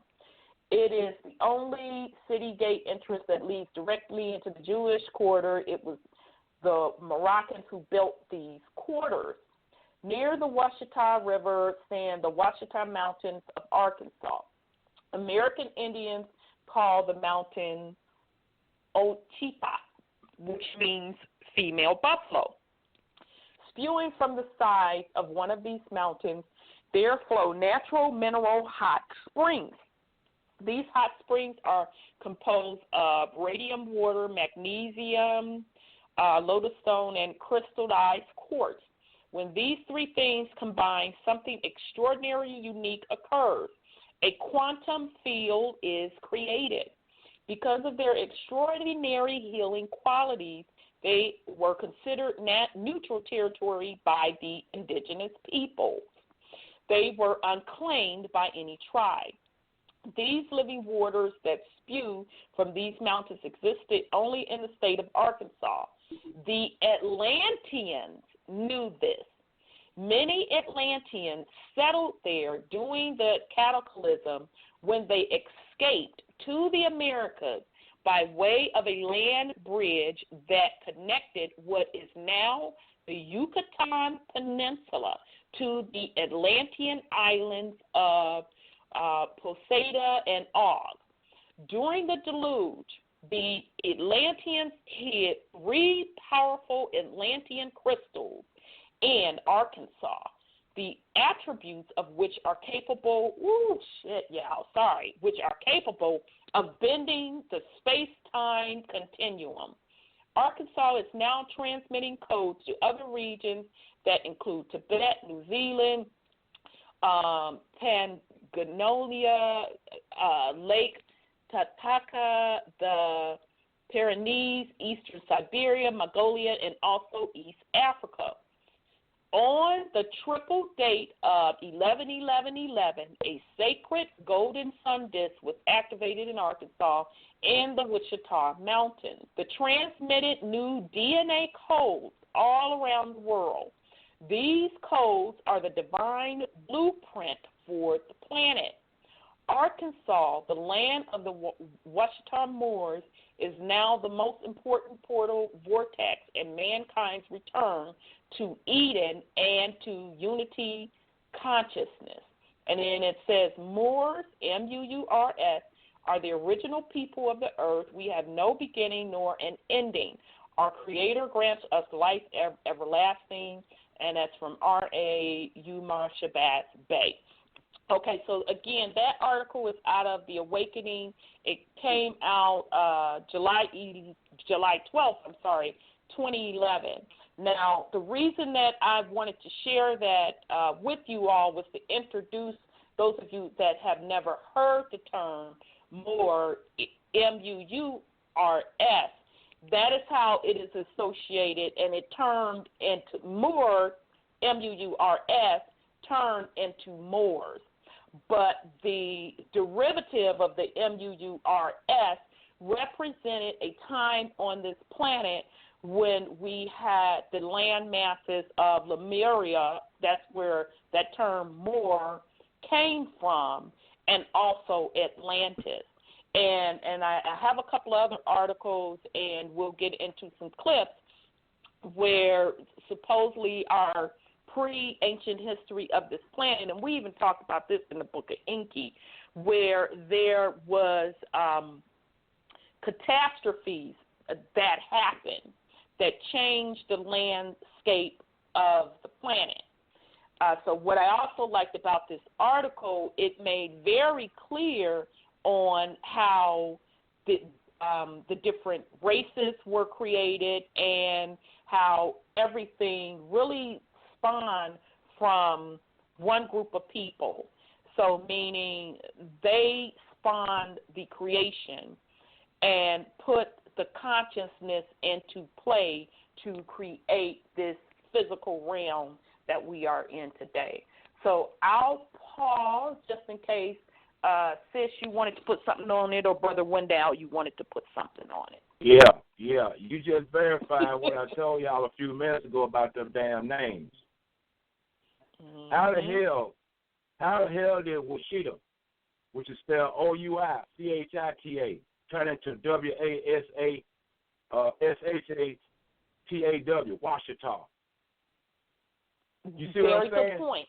That's Very the name good point. game. See, that other shit that other shit don't mean nothing. It means something, but that name, it means more than all that because they changed. You got to remember, those vowels are interchangeable. Yes. You got to remember that. And see, absolutely. Like I asked the question, and I had never before. I personally dug and found this myself, and this was before the Lost Book of Enki. What that M-O-O-R really means. It really means tied to the fucking land. Yep. So say that again. Come, you know I got to get my little hand on the little bomb button, but I want to make more effing sure that folk heard what you said. Please, pretty please, repeat that again. M-O-O-R really means tied to the land. Like more in the boat, huh? Yeah. Absolutely. But see, they get you off of that to get away from the true meaning of it. Right. Now, how is it that let me preface this before I even say this. I could be wrong 1,000 left shoes. And it's up to 1,000 now. and how is it that Zachariah Simpson happened to have a fucking clay tablet in cuneiform that he translated, and he could be wrong as hell.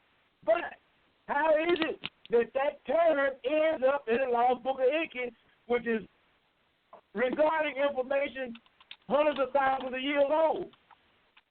Exactly. Possibly billions. Exactly. You know what I'm saying? Because we don't know. Now, how did that term end up in the middle of that right there? Totally agree. That shows you that the damn word is the most important thing on this planet. Indeed. Because the word can be translated into numbers too. Yep. Absolutely. And I want you to, they're interchangeable. And I want you to keep this in mind. When we're at a point when we're at our higher selves, we didn't have to speak out of our mouth. We did it. No, we didn't. With telepathy. We did it telepathy. Yes, we did. So part of this whole trick is the fact that we have to speak to communicate. Right, and which was the reason why, and we talked about that in the Lost Book of Enki, that they changed the language.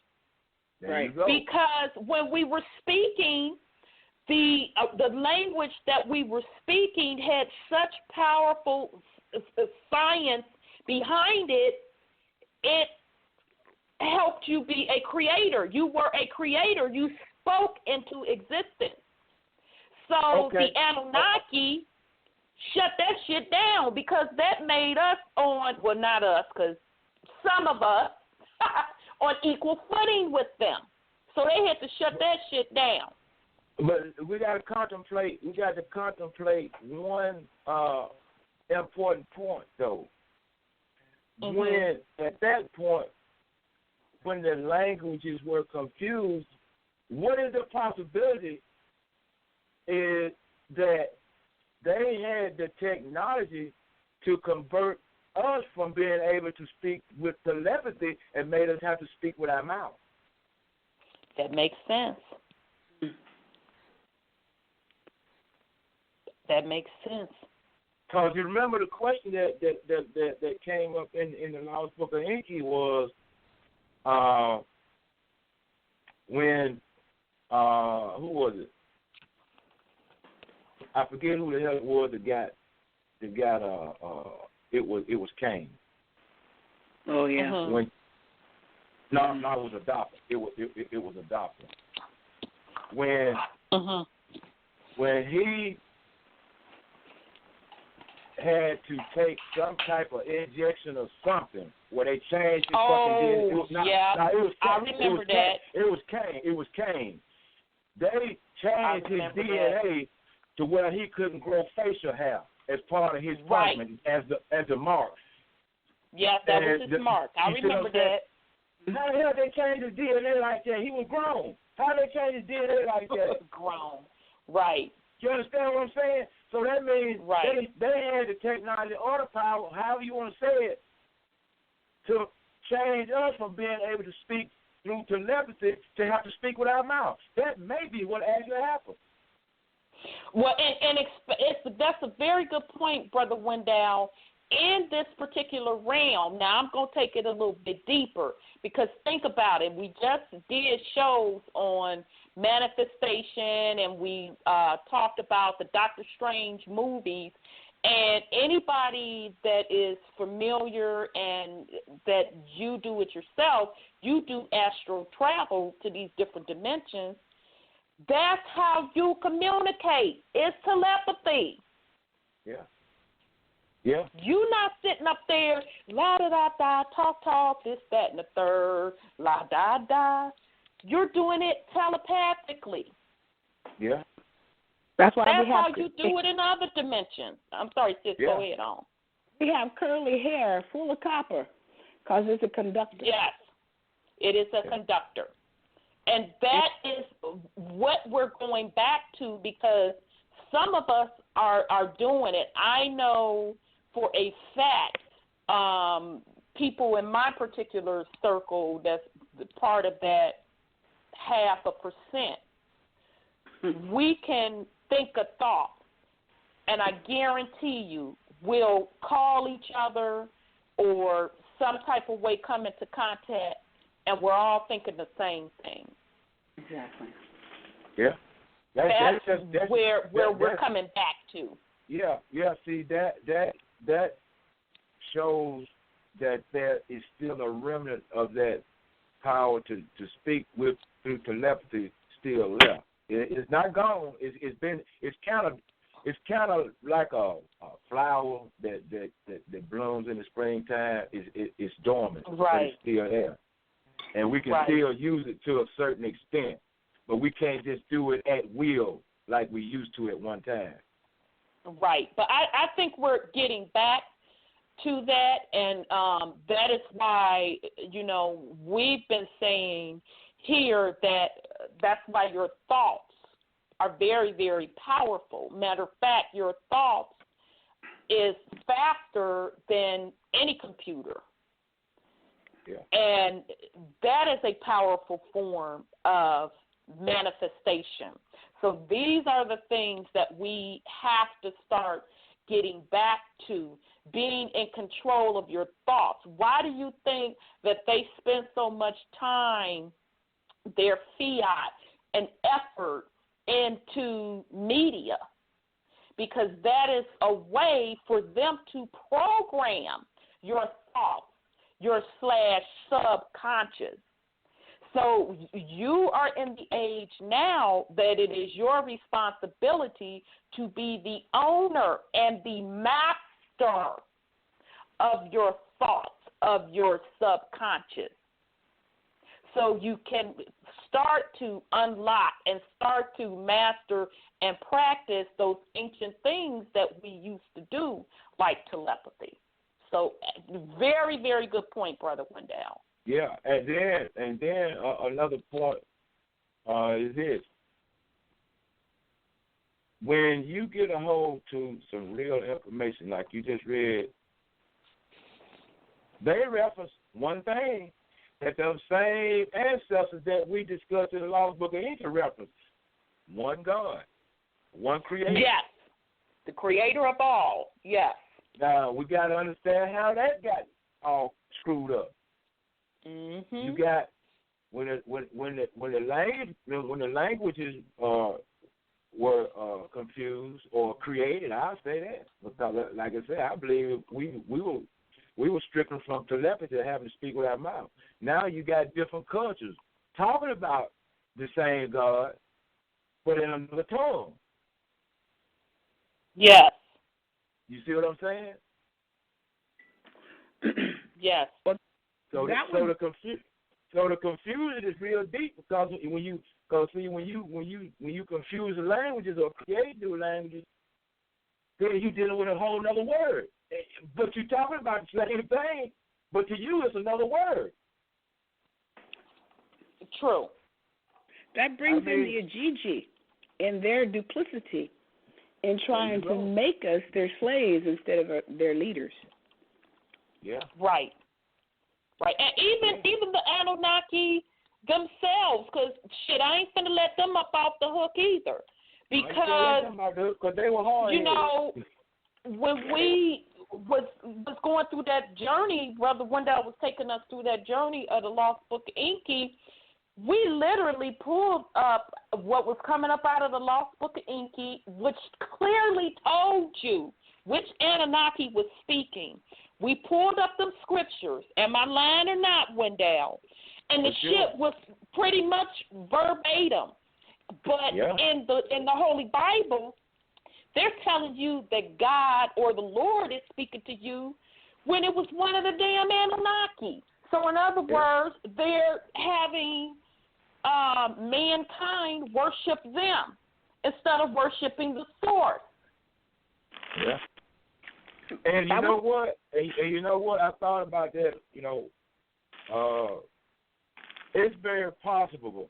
It's very possible that they acted in that manner because they knew that there had been a offspring from Shamgaza's daughters.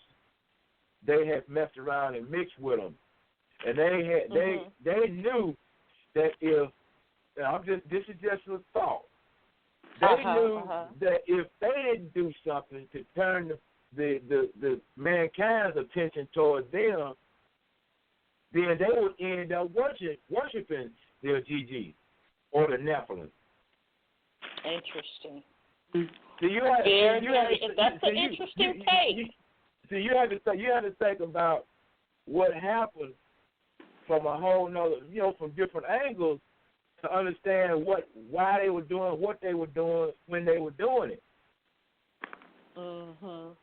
That may have been why they, we know that they were told to teach them and leave, but they knew that they had that other species here, and they knew if we got caught up in worshiping them fools, oh man, it was gonna be a whole nother ball game. Yeah, that's a good point. I think 248. Excuse me. I think you have your hand up. I'm gonna come to you, and if you don't, just let me know, or if you've already spoke before. So let me bring you in, 248. Excuse me, 248, your line is open. Okay, maybe not. 248, going once, going twice. Okay, 248, I'm muting you. Okay, I'm sorry. Go ahead on, sis. Did you have something? Not really, because... Okay, I thought I cut you off. I apologize. But one thing I do want to say, the Bible's been tampered with. Because this phraseology, let there be light, was one of the things that Tinsdale added to the Bible. And then, not my brother's keeper, that's another one of his phrases. And some of the tree of life issues is from the Norse folklore. So they put a lot of things in there that wasn't spoken. Because if you remember when, what's his name, Alelu? Yeah. Alelu. Out here, the planet was already divided in the water and so and so and so and so. And so they didn't do no creating of the land like they have, say, put in that Bible. The Anunnaki didn't do that because it was already here. Oh, it was already here. It was already here. Very good point. Very good point. They used their technology to set up all these systems, but very, very good point, Sid. But again, they were setting themselves up to be the particular gods. Okay, let me go to 901. Okay, let me try this. Okay, 901, your line is open. Is that me, sis? Yeah, that's you, sis. How are you, beloved? I'm well. How are you? I'm well. Very good. I could not leave without commenting on this call. It is really awesome. But you know, when you dial in, the program, the show that I'm hearing over the phone is so far advanced ahead of the one that I'm listening to on the internet, and it just kind of threw me off. Yeah, well, I mean, that's just shitty technology. If you were looking at Facebook, I noticed that it was a delay on what I was saying versus live. That's just the nature of technology. Well, so what's on your mind, sis? Yeah. Hi, Wendell. How are you? Hey, I'm all right. I'm still around. I know. It's just me with all the crap hanging over me, but I'm getting there. It's just going to take me a minute. I'm getting there, though. But Wendell, you know, you were right about those the bios and everything, because you know they're famous for switching one or two letters in any word to try and throw people off or throw the meaning off behind it. So that is so true. Now, sis, what were you saying about Arkansas being the land of the Washington Moors? What was that? I'm going to, let me pull that article again. The article was basically giving the kind of the history, tying the term M-U-U-R-S, the derivative from the Moors, with what we know today as the Moors, and letting it, but the article also talked about how Arkansas, a certain spot in Arkansas, really is like a sacred portal, and it's also an energy center that is shooting out frequencies to upgrade folks' DNA. And so I know we talk about that a lot. So I'm going to, if you still have that Facebook Live page open, that particular post, although it's not live active anymore, I'll drop that article link there, so you can definitely go and read it. Wow, because that's really interesting. And also, when you were speaking, you know, I know they're doing all kinds of different things to try and block the information from coming through. I hear they're even trying to increase the charge that, you know, they're placing on people. But it's like you said, all you have to do, if you're really there, is lie down, close your eyes, and you're going to receive what you need to receive. That's right. I've been there. I've done it. You know, it's true. You will get all the information that you need. Absolutely, because, again, the veil has been lifted. Yes. That's what even the Holy Bible really meant when it said the veil has been lifted. So if you want the truth, you're going to get the truth. That's just the bottom line. That's it. Sure if is. you want to be on a higher frequency, you're going to be on the higher frequency. But if you're comfortable with the matrix and, you know, you feel that you have to follow someone or a group, that is your right also. So you're free to do that as well. So, yes, it's very, very good point. Well, all right. I'm not going to hold the rest of the callers up, but I just want to basically jump in and say hi to everybody. And Amira, thanks for always inquiring about me. I heard you earlier. She sure does. Every week she does. Yeah, she does. So, okay, Sis Divinity, good hearing your voice, sis.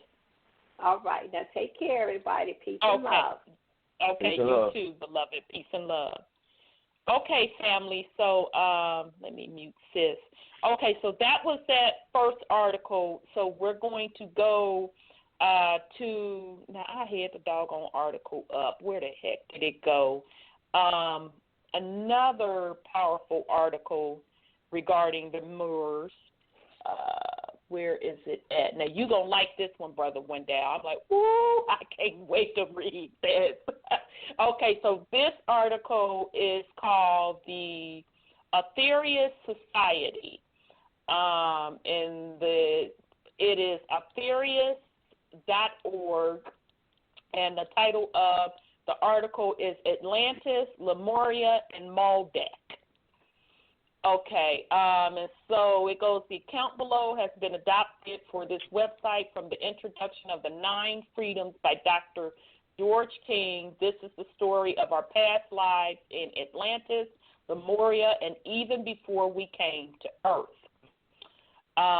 So on the little side, and this resonates with those of you that walked through the Lost Book of Enki with us. They show a picture of the asteroid belt, and it says that the asteroid belt is all that remains of the planet Maldek.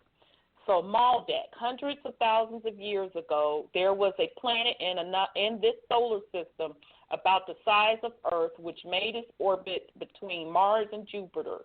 It was green. It was a green, prosperous world inhabited by a people who had not reached a state of really advanced culture, but had nevertheless attained a stage which afforded an abundance of necessities which made life comparatively comfortable for all. They studied the philosophies and dabbed in the sciences as do we, except that these people were more advanced in many ways than we are. The planet was so highly mechanized that robots took care of all the menial tasks. The inhabitants had discovered a rudimentary form of space travel and could control their weather so that drought and famine became long forgotten. The majority, having an abundance of food and having no menial tasks to perform, soon became content to while away their time in the sun. They became, in comparison with higher planetary cultures, a selfish, lackadaisical people seeking after their own enjoyment, as do the majority of people on Earth today. Then the disease came.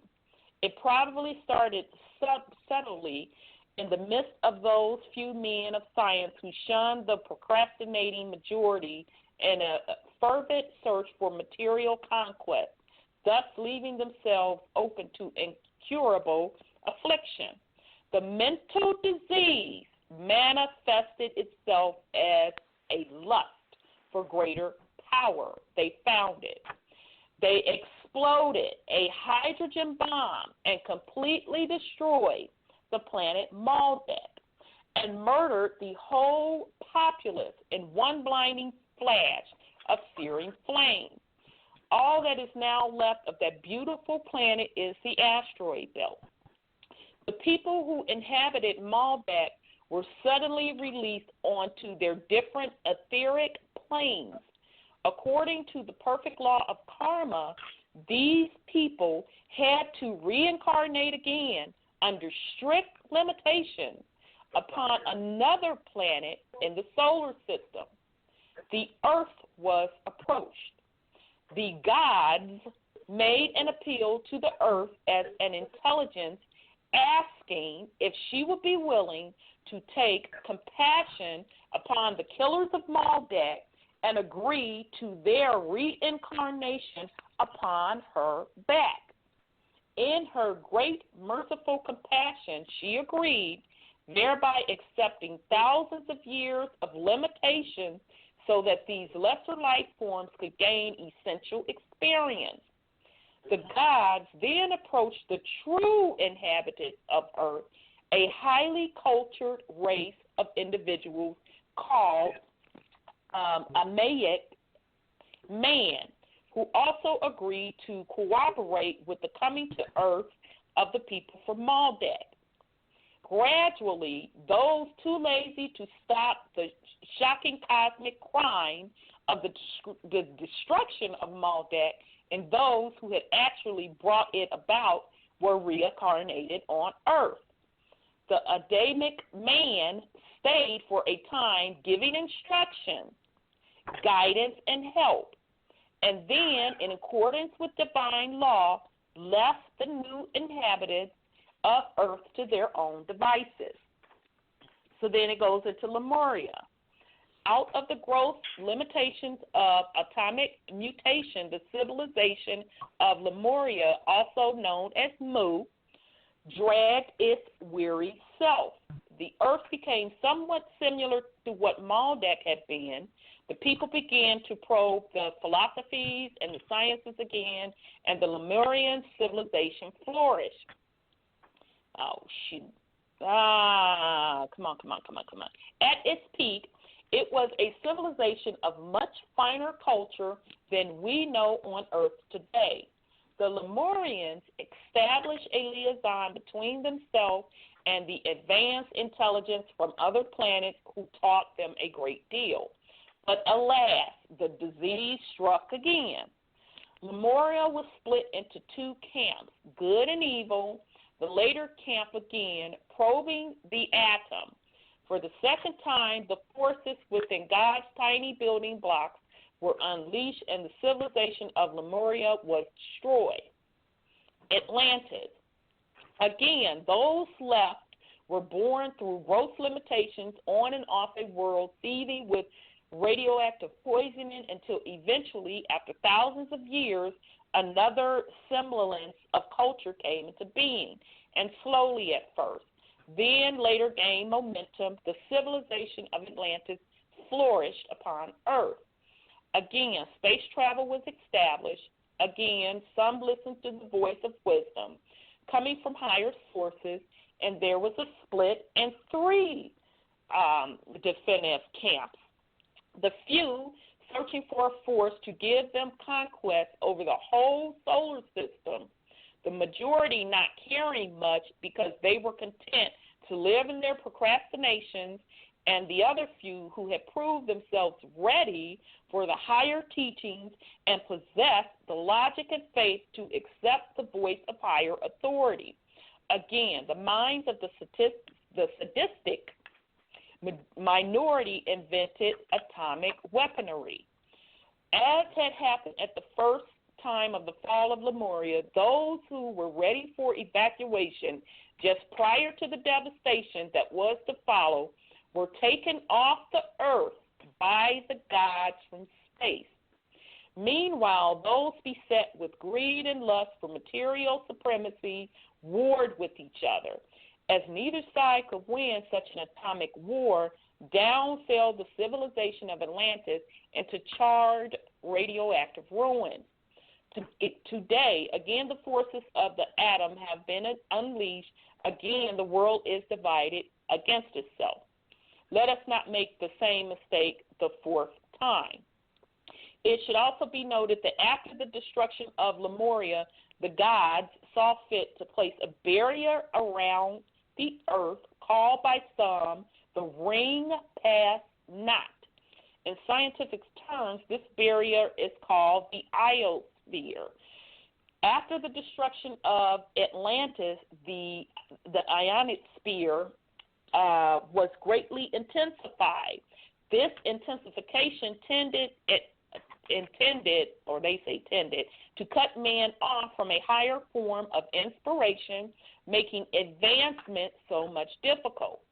This move had to be brought about according to karmic law. This is a very brief history of why we are here upon Earth and why we are at the bottom of the evolutionary ladder in the solar system. No other people in the solar system have committed the worst possible crime, namely that of murdering a planetary intelligence. Although we stand today in a position similar to that before Maldek was destroyed, there is one major difference between the two situations. That is this: the supreme lords of karma have now declared that under no account will the planet Earth herself be destroyed. So that is an article out of the Aetherius Society, and it's called Atlantis, Lemuria, and Maldek. And I'll drop that link on the Facebook page as well. So I'll yield in case Sister Brother Wendell, you want to put something on it, because I know that was a lot. Look. The stupidity has been around for millions of damn years. Exactly. I mean, look, it makes no sense to me. If everybody on the damn planet got everything they could ever need, why the hell does somebody want to try to be in charge of some shit? You know what I'm saying? Exactly. Everybody chilling now. Chilling like a villain. Got everything they need. Everybody chilling. Why the hell you got to rule on this dude over here? Because he's cooling out. You know what I'm saying? Exactly. The disagreeable. Just dumb. That's dumb. Exactly. And then that ring you talking about, I don't know why they come up with all these fancy damn terms. It ain't nothing but the fucking Zodiac that locked their ass in here.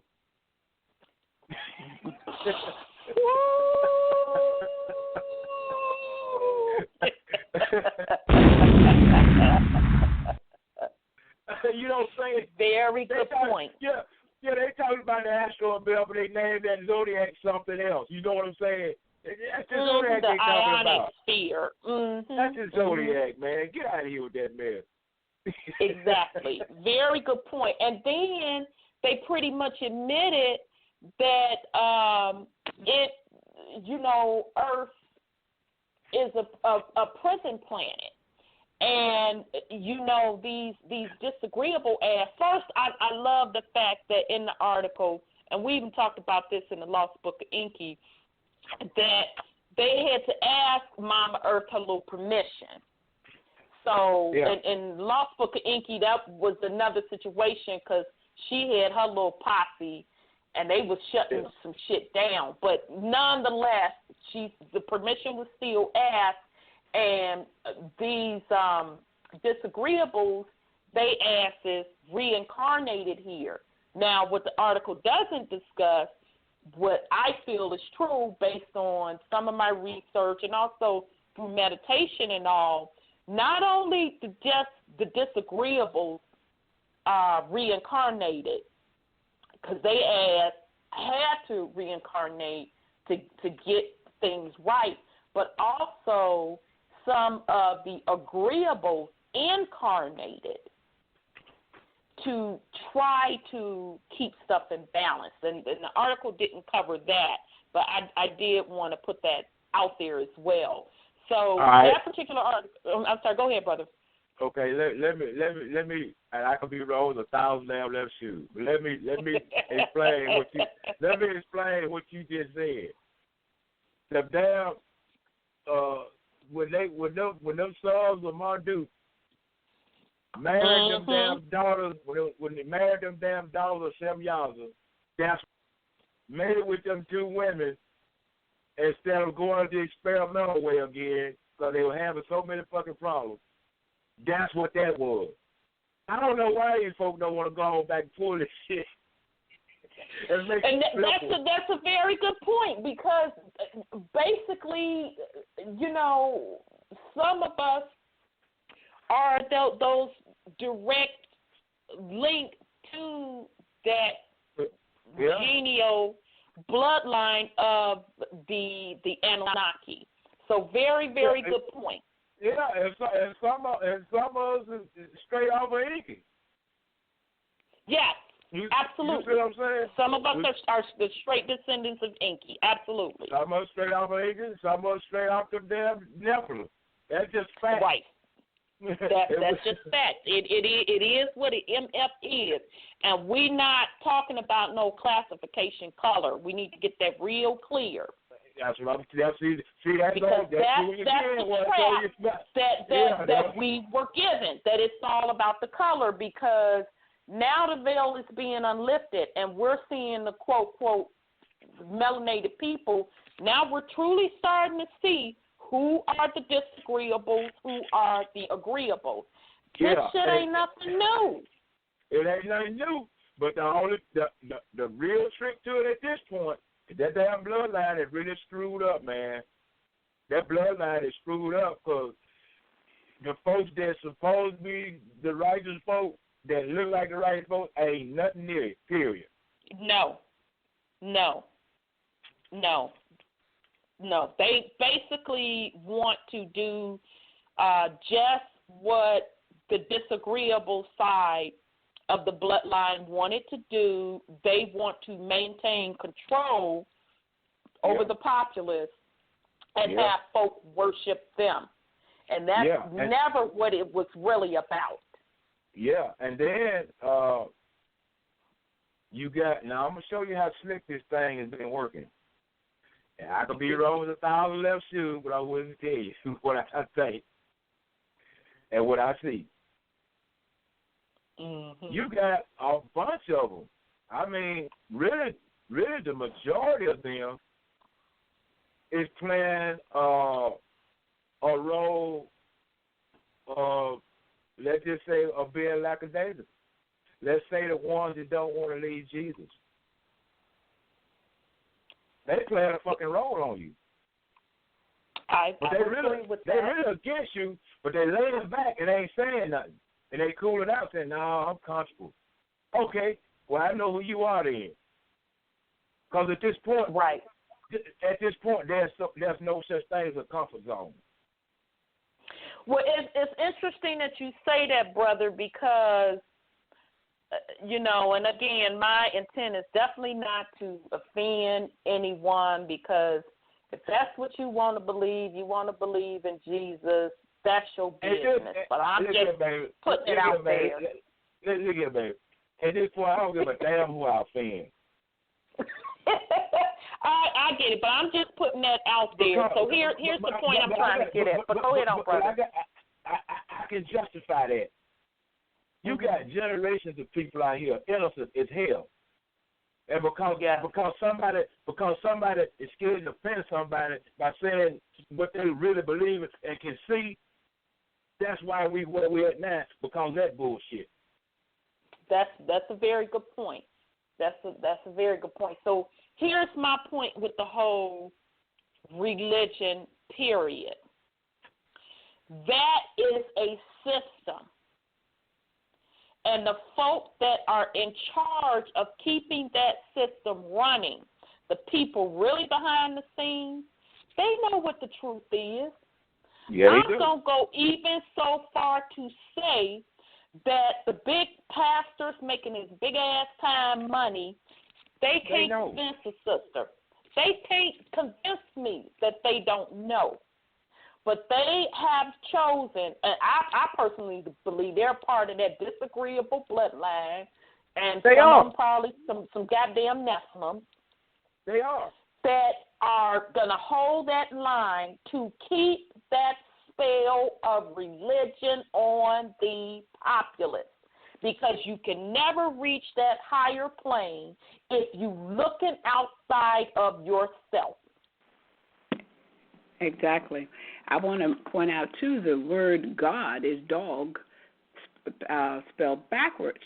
And if you look at that Jupiter ascending, what he was saying is that he was made from dog. And then, of course, the papal bulls that they passed and these 501c3s, they tells you who's in control and who's lying to the people. Because they make sure that you have to study for a year and go through the training on the 501c3s, and so you understand you can't tell the truth. They will not allow you to tell the truth. You can't. Absolutely.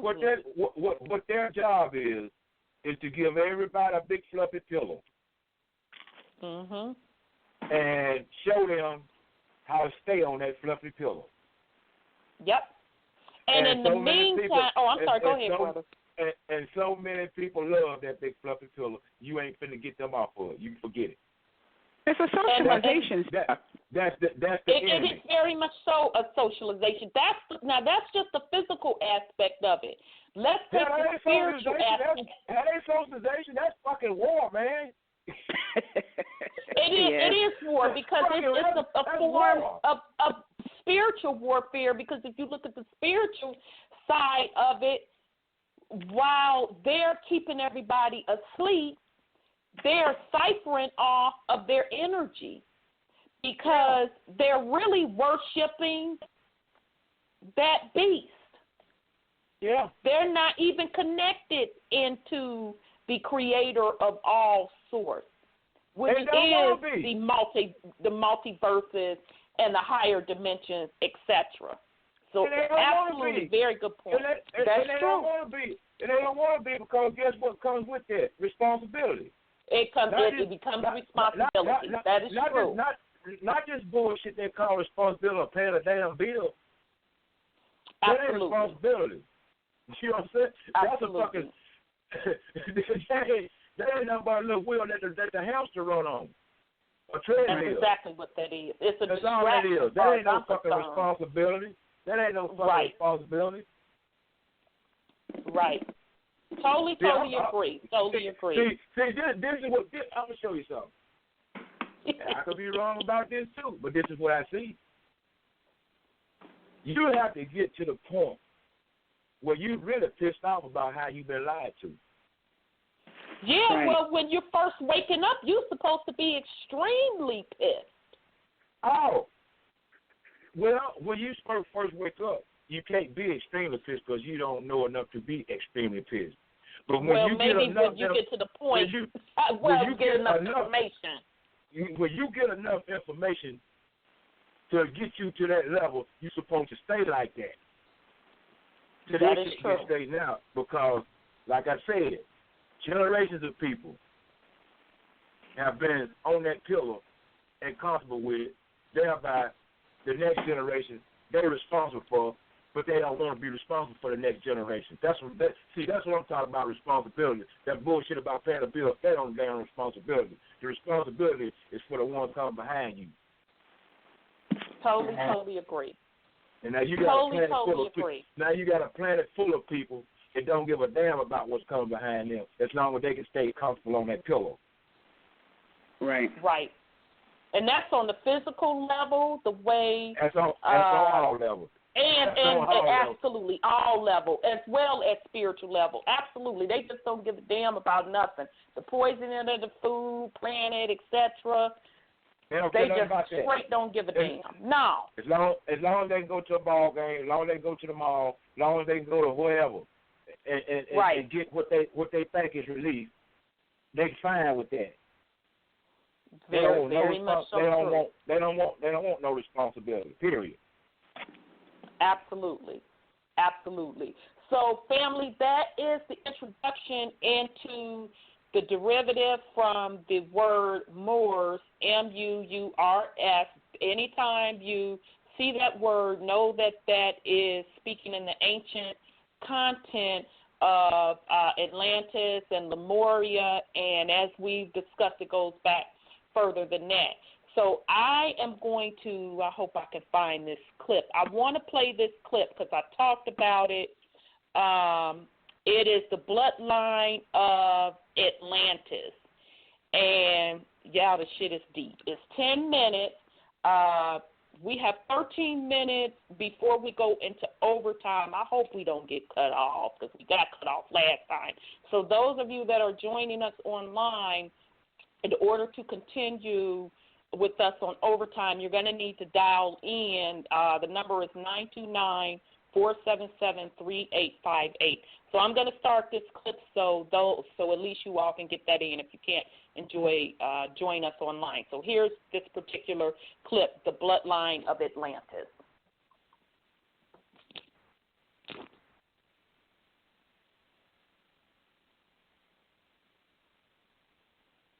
Atlanta is the star headquarters for the Atlantis. Atlanta is the star headquarters for the Atlantis. So when we are talking about Atlanta being the main city, we are talking about a 5-pointed star which represents the constellational bloodline of certain beings who fell that was in conjunction or in jurisdiction to those who are being gravitated toward Hollywood. Now, this is why you hear about 5 points. 5 points is a train station in Atlanta. But not only is it a train station, The train station is actually, when you decode it, was a transportation system for those spiritual entities to travel from the Atlantis to the West Coast dimension of the reptilian bloodline. They knew who Whitney Houston was, for an example. They knew who she was when they drew her blood at birth. They used astrology points to find out where she had reincarnated from and found that she was very close to a star that was more than just some Hollywood star. You see, we are the real stars. They are trying to suck the soul from the true stars to process these stars to become Hollywood stars.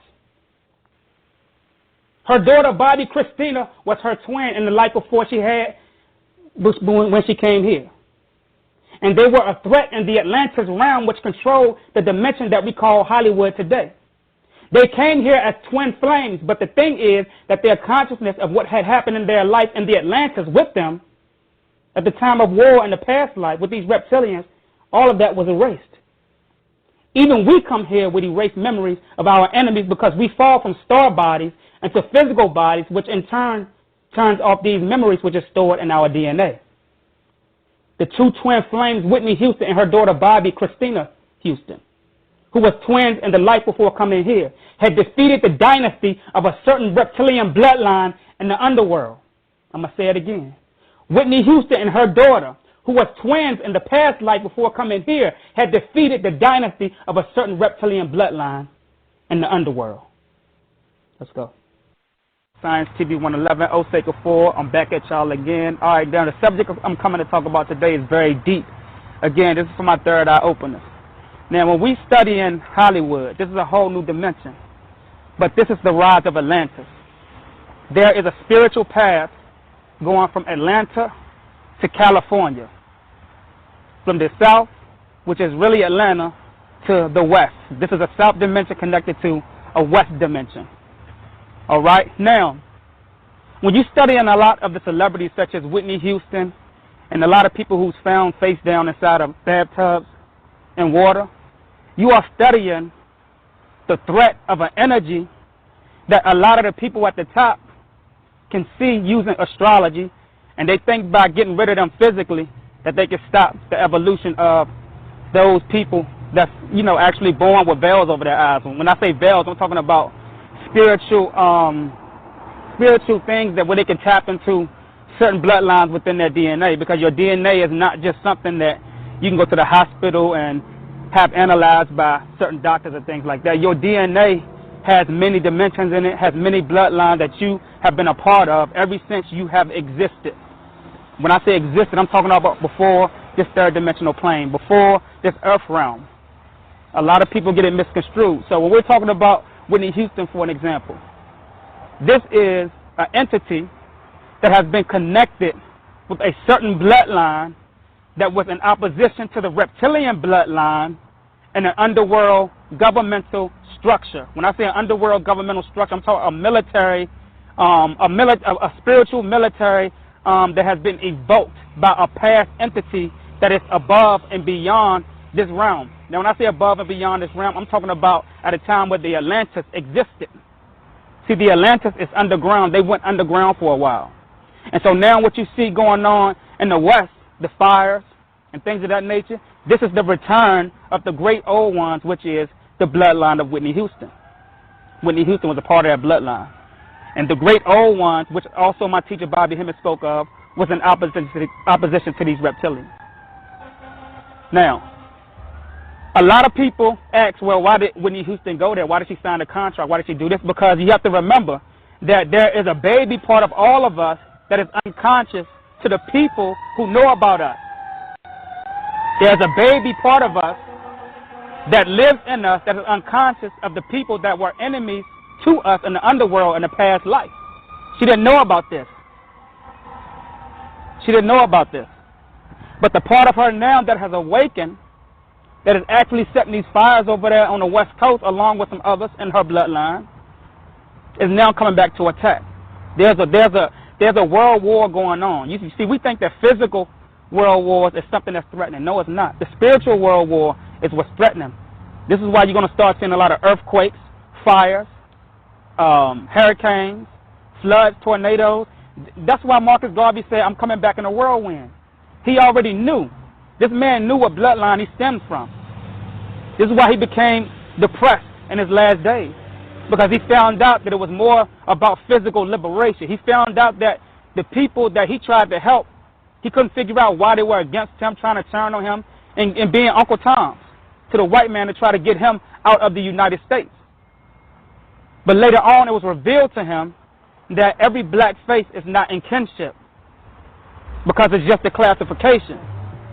You have more of the people that physically look like you that's an enemy to you than any other physical entity.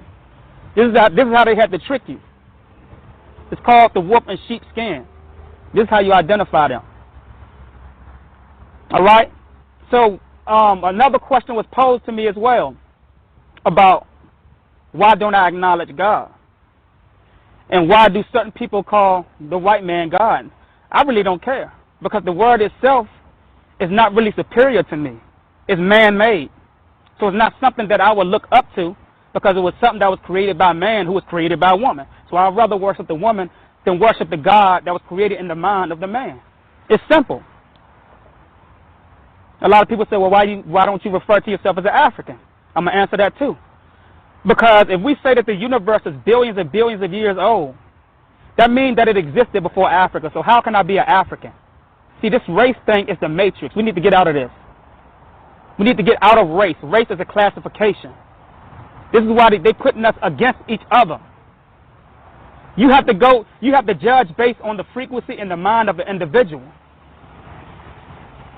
Oh, take a forward turn. No, I'm not. I'll never turn. It's just that every day I grow. And 1 foot is out of the matrix and 1 foot is in my reality. Remember that the outside of you is the 3rd dimension. The inside of us is the 5th dimension. The 5th dimension, we ain't going there. It's already inside of us. It's just that when you wake up to it every day and every second, things become more clear to you than it was yesterday. Do you get what I'm saying? So, why don't I acknowledge myself as an African? Because the very trees itself is older than human beings. So how can I say that I'm an African putting a spell on myself that's only existed for a couple thousand years, whereas I know that it existed in the spiritual realm way before I came here into this earth realm? We existed before language. We existed before language. Why would I identify myself as an African? It's trees in Africa, but we don't call the trees African. We the only people that like to put labels and titles on things. And the only things that need labels and titles is products. Are you a product? Go to aisle 3, get an African. Go to aisle 4, get a Chinaman. Go to aisle 5, get a Japanese. I mean, we sound ignorant.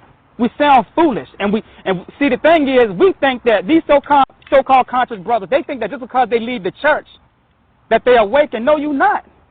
The church is a part of the matrix. Just like classification and race is part of the matrix. You still playing that game. The people at the top know that race don't exist.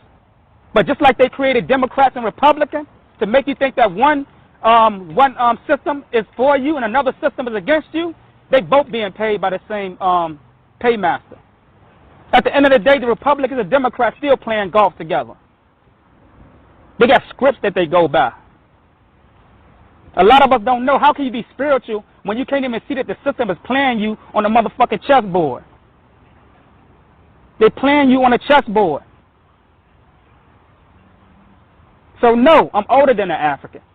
I existed before language. So if I existed before language, you can't label me nothing. I'm not a product. So a lot of people say, well, I ain't black because black is a classification. Well, African is a classification. Moor is a classification. Why? Because you're classifying yourself as something that was created in the fucking matrix. Now, if your bloodline started in the matrix, then you young. To classify yourself under something that was created here.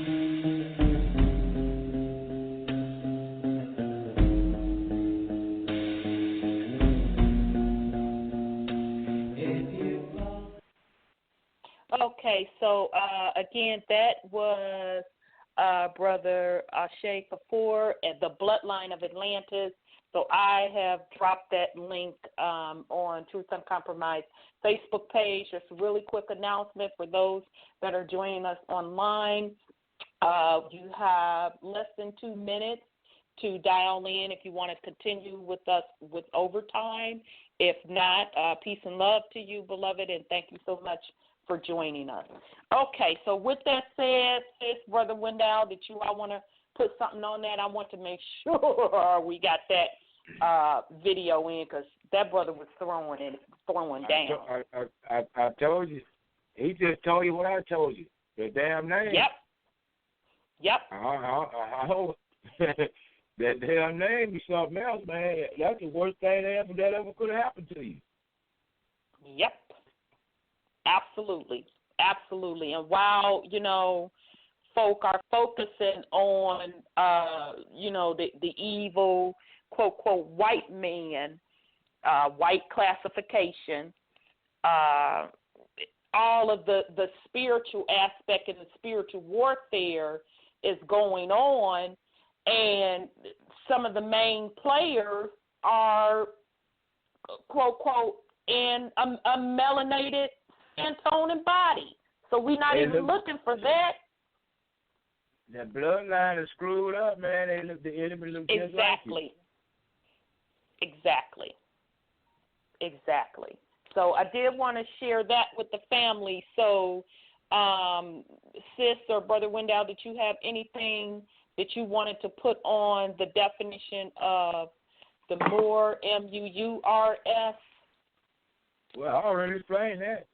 Yeah, because you have, because you did that in the Lost Book of Inky, because that's the people, the star people. And and see what it all boils down to is this. I don't care what it is that you want to know the real deal about or the truth about. Mm-hmm. If you ain't going back as far as you can possibly go, you ain't close. You ain't nowhere in the vicinity of close. Yep. Agreed. Now let's take the example of all these different tribes, right? Well, what tribes were before all those tribes? Right. Exactly. Just names. You see what I'm saying? Exactly.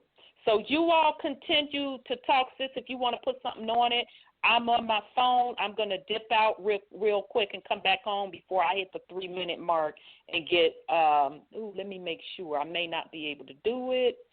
Oh, I can't do it. I got to stay on. So damn it, y'all. I may have to switch back to my headset. So go ahead on. Go ahead on, I wanted, sis, if you want to put something on it. I want to talk about the reptilians. He mentioned the reptilians. Go ahead. Several times in there. And this is the 9th dimension over here, or the 9th galaxy or something like that. And the reptilians have all wanted to conquer this part of the universe or the galaxy. And they feel like Earth belongs to them because they were here first, which they claim they were. So the galactical family has always had trouble with the reptilians because they colonized and they turned the people of the different places that they colonized into slaves and make them work for them and play these matrix games on them and make them think they're working for regular people when in actuality they're cloaked into human flesh so they can take over. So when you look at the people who are in control, they more than likely are the reptilian bloodline. And that's one of the things I researched about the reptilians. And I think even David Icke was talking about the reptilians and quadrumutral. Is that his name? Wendell? He was the one who was talking about they were those people, too, who were doing experiments on it. Yeah. So they've been around a long time trying to enslave this planet and the abductions dear Eisenhower was the one who signed the treaty with them, so they could abduct people from this planet. But see, everybody say we're all by ourselves, we're alone, and all that kind of stuff. And if you want to believe that, you keep on being stupid. Oh no way. Yeah, because they think we're the ones that's crazy. They're the ones that's up to no good. We're trying to find truth. Right. So that's what I want to put on it. And I don't know about Whitney Houston being used, and treated the way she was treated, but because you can only be treated that way if you put yourself out there and play their game. Because you can't play their game and expect not to get burnt. Well, let's ask the question though. Mhm. Who failed Whitney Houston? Who failed her? Yeah, she came behind somebody. Yes, she did. You understand? She was deep in the church, right? You understand what I'm saying? These are people that don't want no damn responsibility, and she got caught up in that. Right. She was a victim because somebody before her was comfortable. Well, like I said, they're them 501c3ers who have allegiance to. I'm not even gonna put it on a organization classification. I'm talking about her damn parents and her grandparents and on down the line. They were 501c3. Nobody passed anything down to alert her. I don't know if they knew. Did they know? What I'm saying is, you ain't gonna know if you ain't trying to know. Yeah, that's true. But see, it takes responsibility to even try to know. It's everybody's responsibility. That's what I'm saying. These people out here do not want what is really responsibility. No, it's making sure you find out or try your best before you leave here and go to another dimension. You try to find out exactly what the hell happened, and you pass it on to the one coming behind you that you're responsible for. Well, that's true. They do not want responsibility. That's what responsibility is. That's I be wrong about that, but that's what I see. That happened with all this whole thing. And another point to make is you have to understand this one thing about this planet that we are on. I don't care how young it is, I don't care how old the planet is, and I don't care what position it's in.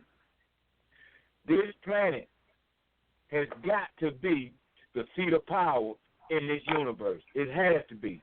Yeah, why does everybody want to take control? Want to come here, right? Right. Oh. That's a very good point. Can you all hear me? I want to make sure you can hear me on this line. I can hear you. Okay, good. I was just making sure. I'm sorry. Go ahead, sis. Now, it was sort of explained in the book, in the Lost Book of Enki, in the Celestial Battle. Yes. It said in that book. It said that she was given gold. Mm-hmm. But let's get our mind off of a metal. That gold may have been the very people that these people have been trying to destroy. Hell to the no. That's the true gold. That's true. That's the true gold. And those people have something that nobody else had. That's the true gold.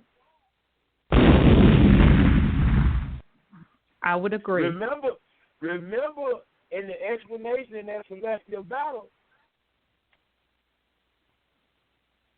Nibiru brought that DNA to this thing. Yes. And who knows what that DNA was the real gold. That DNA was the real gold. And why do you think that they test, once you get out of your mama's womb, that's the first thing they do? Who the hell is this right here? Exactly. Let's find out. It ain't about the physical part. They trying to figure out what bloodline are you from? How old of a being are you? That's what time that is. Out of the womb, they're testing you to find that out. Absolutely. Off the rip. They coming at you.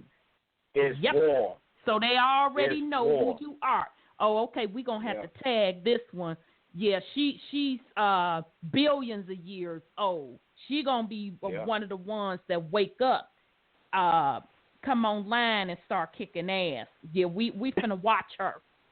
So we're either going to try to distract her, you know, throw her some coins, you know, give her some fame, get her off that spiritual path. Hey, but they know who folk are. Yes, sis. I was, you know, reading Daniel. You know, Daniel always uses metaphors of the beast that look like a lion, look like a bird, and one look like a this, and one look like a bat, one look like a bear. Well, when they brought the DNA here from other planets, those creatures that they put together probably had bird-like features, or were bird people, or were bears, or were lions. Yeah, so he's really describing the different entities, the species been brought in this right here to this earth to be mankind. And so, like Nebuchadnezzar, he turned into a wolf and went wild and crazy. So that was his bloodline. It wasn't just because he went crazy, you know, because he was insane. It's because his DNA came out. Yeah. But that bloodline that is gold don't turn into all that shit. It's pure. No, it's pure. That's close. That not closer to the source. That is the direct connection to the source. Number of the periodic table. It doesn't be broken down to anything else. Absolutely. There you go. Absolutely. Absolutely, sis. You hit it on the head. Absolutely. They've been trying to destroy that bloodline for a long time. Yeah, and it's not gonna happen.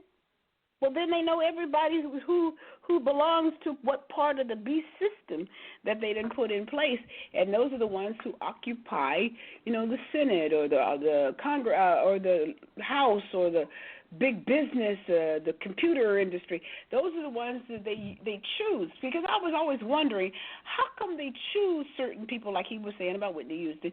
How do they choose people who's going to be the ones that have the mega money, which they take it from somebody else, you know, and pack it in their own name? Right. It's not all their inventions and stuff, but they know their bloodlines. They know which ones are coming in what form. The DNA must tell it. The DNA has to tell it. Yeah, it has to tell it. Exactly. Yeah. Exactly. Yeah. Totally, 1,000% agree with you. So, okay, well, that was a very good discussion on the Moors, the MUURS.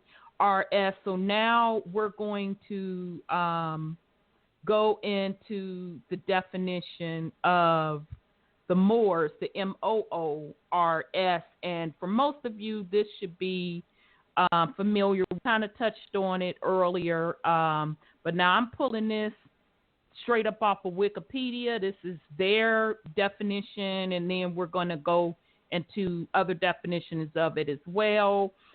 So they're referring to the Moors, MOOR term. The term Moors refers to the Muslim inhabitants of Maghreb, North Africa, the Iberian Peninsula, and Malta during the Middle Ages. Sicily, I left that out. During the Middle Ages, who initially were Berber and Arab people from North Africa. Moors are not a distinct or self-defined people, and mainstream scholars observed in 1911, that's interesting that they use that date, in 1911 that the term Moors had no real ethnological value. So I can't make this shit up. This is straight up off the Wikipedia. They bullshit ass definition. Now, is that George Washington at the First Continental Congress in 1774 made sure they took our names away from us. Exactly. Made sure they took our titles away. Made sure they stripped us of turbans and fezzes and scarves and sandals, and made sure they taught our children absolutely nothing. That's what he said. Exactly. And so that tells you in 1911 they officially, but it started way before that, as Sid said, back in, I say, the late 1600s, and they sealed the deal in 1775. That's what George Washington chopping down the cherry tree. That was chopping down that Moors cherry tree. That's what that meant.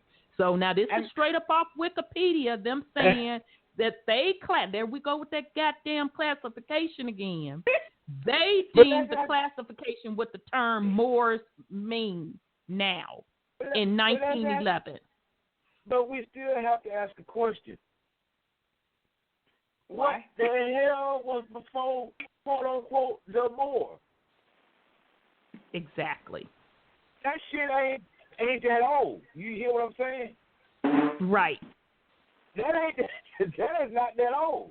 No, not in the grand scheme of things. Absolutely, it's not. If you want to say the Middle Ages, well, goddamn, if it's the Middle Ages, what the hell was the age before that? Right. Okay. What came before that middle? Yeah, right. What came before the middle? You see what I'm saying? So that's bullshit too. Well, you totally agree. Psalms 83, they tell you what they're going to do to you. Now, Psalms has been around way before George came on the scene. True that. Way before then. And they said in Psalms 83, they're going to take away and strip you, my people, Israel. I'm going to strip you down. Yeah. Absolutely. Absolutely. So I'm not going to read all this bullshit-ass definition. I'm going to just get to a couple of more key points, and those of us that study the Moor side and what the true definition of law and all that is, it's going to trip you out how they put the shit right in front of your face in Wikipedia. So they then already did the reclassification of the term Moors in 1911 and said it has no ethnological value. Medieval and early modern Europeans variously applied the name to Arabs, Berber, North African, and Muslim Europeans. The term has also been used in Europe in a broader, somewhat derogatory sense to refer to Muslims in general, especially those of Arab and or Berber descent, whether living in Spain or North Africa during the colonial era. The Portuguese introduced the name Ceylon Moors and Indian Moors in Sri Lanka. Go ahead. I got to make a damn point. Go ahead on, because that's all I could stand of that bullshit. That's their definition. But go ahead on, brother. What that definition just told you is what I just told you. Well, what the hell was before that? Because that don't make shit. Exactly. It don't. Now, let me ask. This is the question that rolls behind that. How can these folks out here who claim to be a Moor will not go back in this damn history further than they have gone because they know more than that? Right. Yep, that's true. To me, I can't even argue with you on that. Well, that organization was infiltrated also. Right. But remember, Prophet Noble Drew Ali prophesied that it will be infiltrated. And did he also not say that the folks that are going to deliver the real truth and get the people to the promised land are not going to come out of them temples? It's not going to come out of that organization. He said that before he was murdered. He had already prophesied it. So he knew that the organization was going to be infiltrated. Yeah. Yeah, the same people were using derogatory names to call us. You know, they're going on George Washington's coattail. They're using the words that George Washington and all them other folks pinned on us. They're using that to address us. So they're not working for our good, the ones that look like us, a lot of them. Right. And let's take it to the point that you are surrounded. Absolutely. You are surrounded. I'm telling you, this shit is a war. You are surrounded. It is a war. It is a war because war. I'm sorry, go we ahead, are prisoners of war, and that's why we have to do our thing to get back into our own possessions. Leviticus 25:10. Absolutely. Absolutely. And all of those organizations hold what tax status? I'm just saying. What tax status do they hold? Fuck, you can't. 501c3s. That's the tribe. You can't sell. You got to classify an organization. You have to.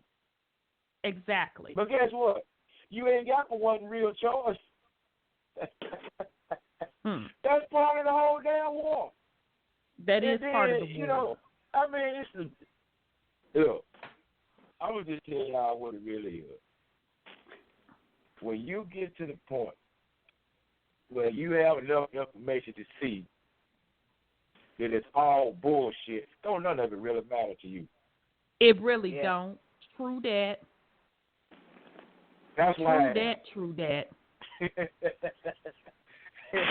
It really don't make a shit to me. It really don't. I understand I'm at war, and I'm surrounded by damn near every son of a bitch on here. You know what I'm saying? Exactly. And you have to put that spiritual war gear on accordingly and do what you need to do. So I'm going to bring on, I think, area code 832 you got in the queue. So I'm going to open up your line, 832. Let me see here. 832, your line is open. Hello? Hi, beloved. Peace and love. Peace and love to my sister from another mister. and the oracle, my brother from another mother. What's happening, my brother? Hey, the oracle, man. I'm just telling you.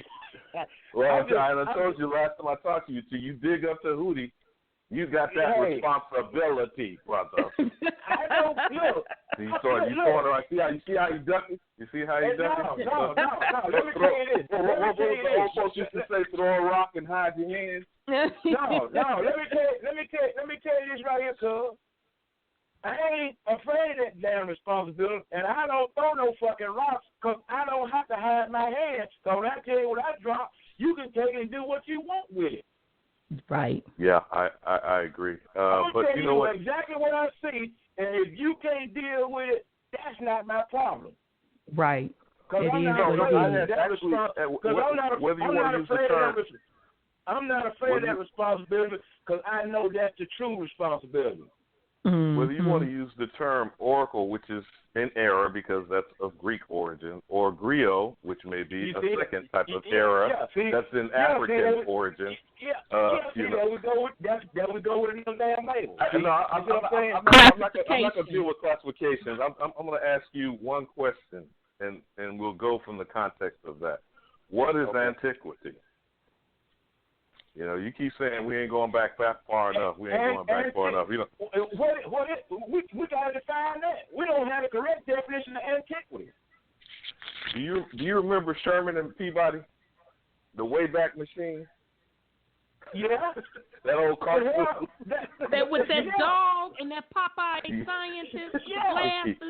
Yeah, but see the problem is with that term is somebody gonna give you a different definition of it. Well, hell, what's the true definition of antiquity? Well, but see, when we're talking timelines, we got how many different calendars? You know, you mentioned the prophet, Rhonda, Noble Drew Ali, who was supposed to be given marching orders from the Sultan of Morocco. and to uplift fallen humanity. Isn't that another? What is that? Circumspect. Who is humanity? You're talking about these reptilians. You're talking about Nephilim. You're talking about these variant beasts, etc. That's a very good point, brother. So when we're talking antiquity, we're talking context, right, Brother Wendell? Yes, sir. And whose context? Yeah, you see, that's what we do. See, that's what I mean. At that point, then now you got to determine what is the true definition of that. Because you got this one over here going to tell you one thing, you're going to believe one thing, this person over here. So what the hell is the real deal? Before I forget, Rhonda, because, I mean, I have to be responsible, following Brother Wendell, to say that James Dunn has to be put in context. And this mathematics, because I'm a nerd. This mathematics needs to be like a 30-minute segment. I'm not trying to tell you how to run your show or how to format it, but you can't you can't do it on the radio. It's a contextual thing. It's a visual thing. This is the whole thing we're talking about. We're talking about time. We're talking about numbers. Time, what is time? Time is not based on distance. We've been taught that. There you go. We've been taught that. But we're questioning everything we've been taught, right, Wendell? Yes, sir. So then what can we hold on as true? This mathematics thing, which has really been a burr under my saddle, Rhonda, ever since I've been listening to him. I've been repetitively listening to him, probably for the last 3 weeks, trying to ask this simple question. If being a son of a math teacher, if we're taking an entire mathematical system and turning it on its head, if we are going to say using one small piece of it is electricity, okay, or energy, whatever the energy source is, electricity we use, it's pervasive. The only thing second to electricity is water or air. Once I take a breath, once I get hydrated, I want some power, right? I turn the lights on. I can't see. I can't work. I can't, hit the laptop and all this other electronic, mechanisms that has a controlling force of my existence from the moment of my eyes open every day. Right? How do we take control of that? And I'm not talking about taking it away from Brother James. I'm talking about it's within him, which is within me, which is within our ancestral DNA, as he was talking about. It's not something that can be stolen, or as he says, it can't be patented. Right. An idea cannot be patented. But if you produce something from it, it can be incorporated. Yes. It can be copyrighted. It can be trademarked. Yeah. Okay? So I'm getting to a point. I know I'm sounding like I'm rambling a little bit, but I'm getting to a point of trying to understand how we extricate ourselves, like you used the analogy of the Matrix, Wendell. I mean, how we extricate ourselves is by dealing with this fundamental. We were taught basic mathematics, then algebra, right? Then trigonometry, then geometry, then calculus. Not that some of us got that far, okay? But like I said, being a math teacher's son, I was expected to get to a certain level. Right. All right. We're going to wipe that out and go back to square one. Isn't that what we're saying? Yeah. And if I'm not understanding, if I want to be correct in what, like, this brother is transmitting, his message was, it is based on hieroglyphics. It is based on the alphabet, which is the Hebrew alphabet in 22 characters, which is also based on a variation of hieroglyphics. Yeah. Right. Right. Yeah, you're right about that. So all of that has to be, because I believe you were making a statement, Wendell, about in the beginning was the Word. The Word, we are told by the Caucasoid Europeans, was God, which is dog, which is God, which is not. But the Word was God, and the Word was with God, and everything was in the void. What is the void? Now, we call it blackness, but what is melanin? That's the melanin. Isn't it the ultimate substance? Yes. That's the true goal. Right. That's the source. Okay. So how do we bring this all full circle? I know, like I said, I'm somewhat rambling here because this has been pent up ever since listening to Brother James Dunn. It's like almost a month ago now on your show. Yeah. Okay? We got to get to fundamentals. And we got a serious math deficit already out there. You're going to go see Hidden Figures, I would imagine, this weekend with yes. Cookie Monster. Yes. Mm-hmm, and many don't burn no chicken. Okay. Yes. All right. Yes. And it's great because it's great to have the black woman elevated to some point. But remember, we're not going to be in that picture. They always got to divide us. So there's not going to be black men. There may be a slight reference to a family or some black characters other than these three individuals, you know, that they're going to show. They were there lifting the Caucasoid European male to orbit the planet, right? Mm-hmm. Through her mathematical genius, right? Through her mathematical genius and her what? Her melanin. Her melanated they state. couldn't have done it.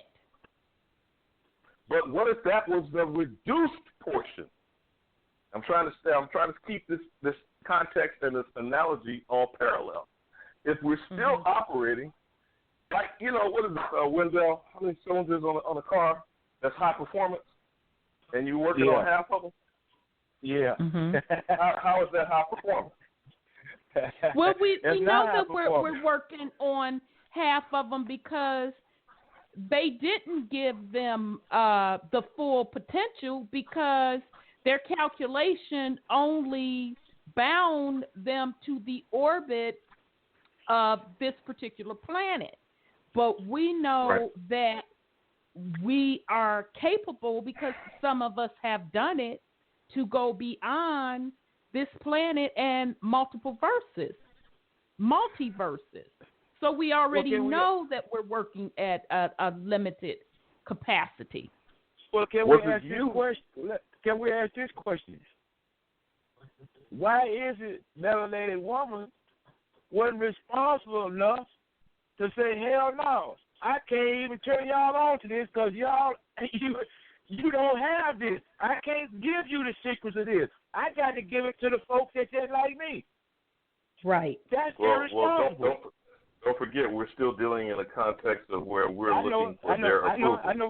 We're looking for their authorization. Right. That goes back to that classification and but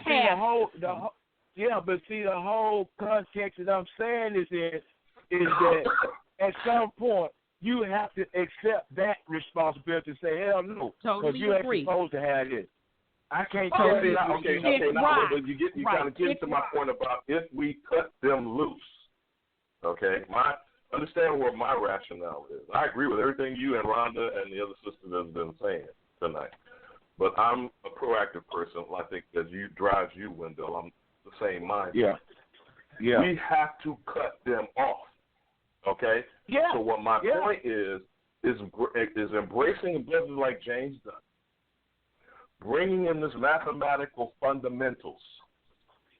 Start now, because I know he's just getting to the point of publishing it for whatever his doctoral thesis and whatnot. And that's perfect. I mean, I support him 100%, whatever he gets out personally. But I don't think that's what drives him. He is not concerned with that. He is concerned with us. Yeah. And we don't have nothing to empower our situation.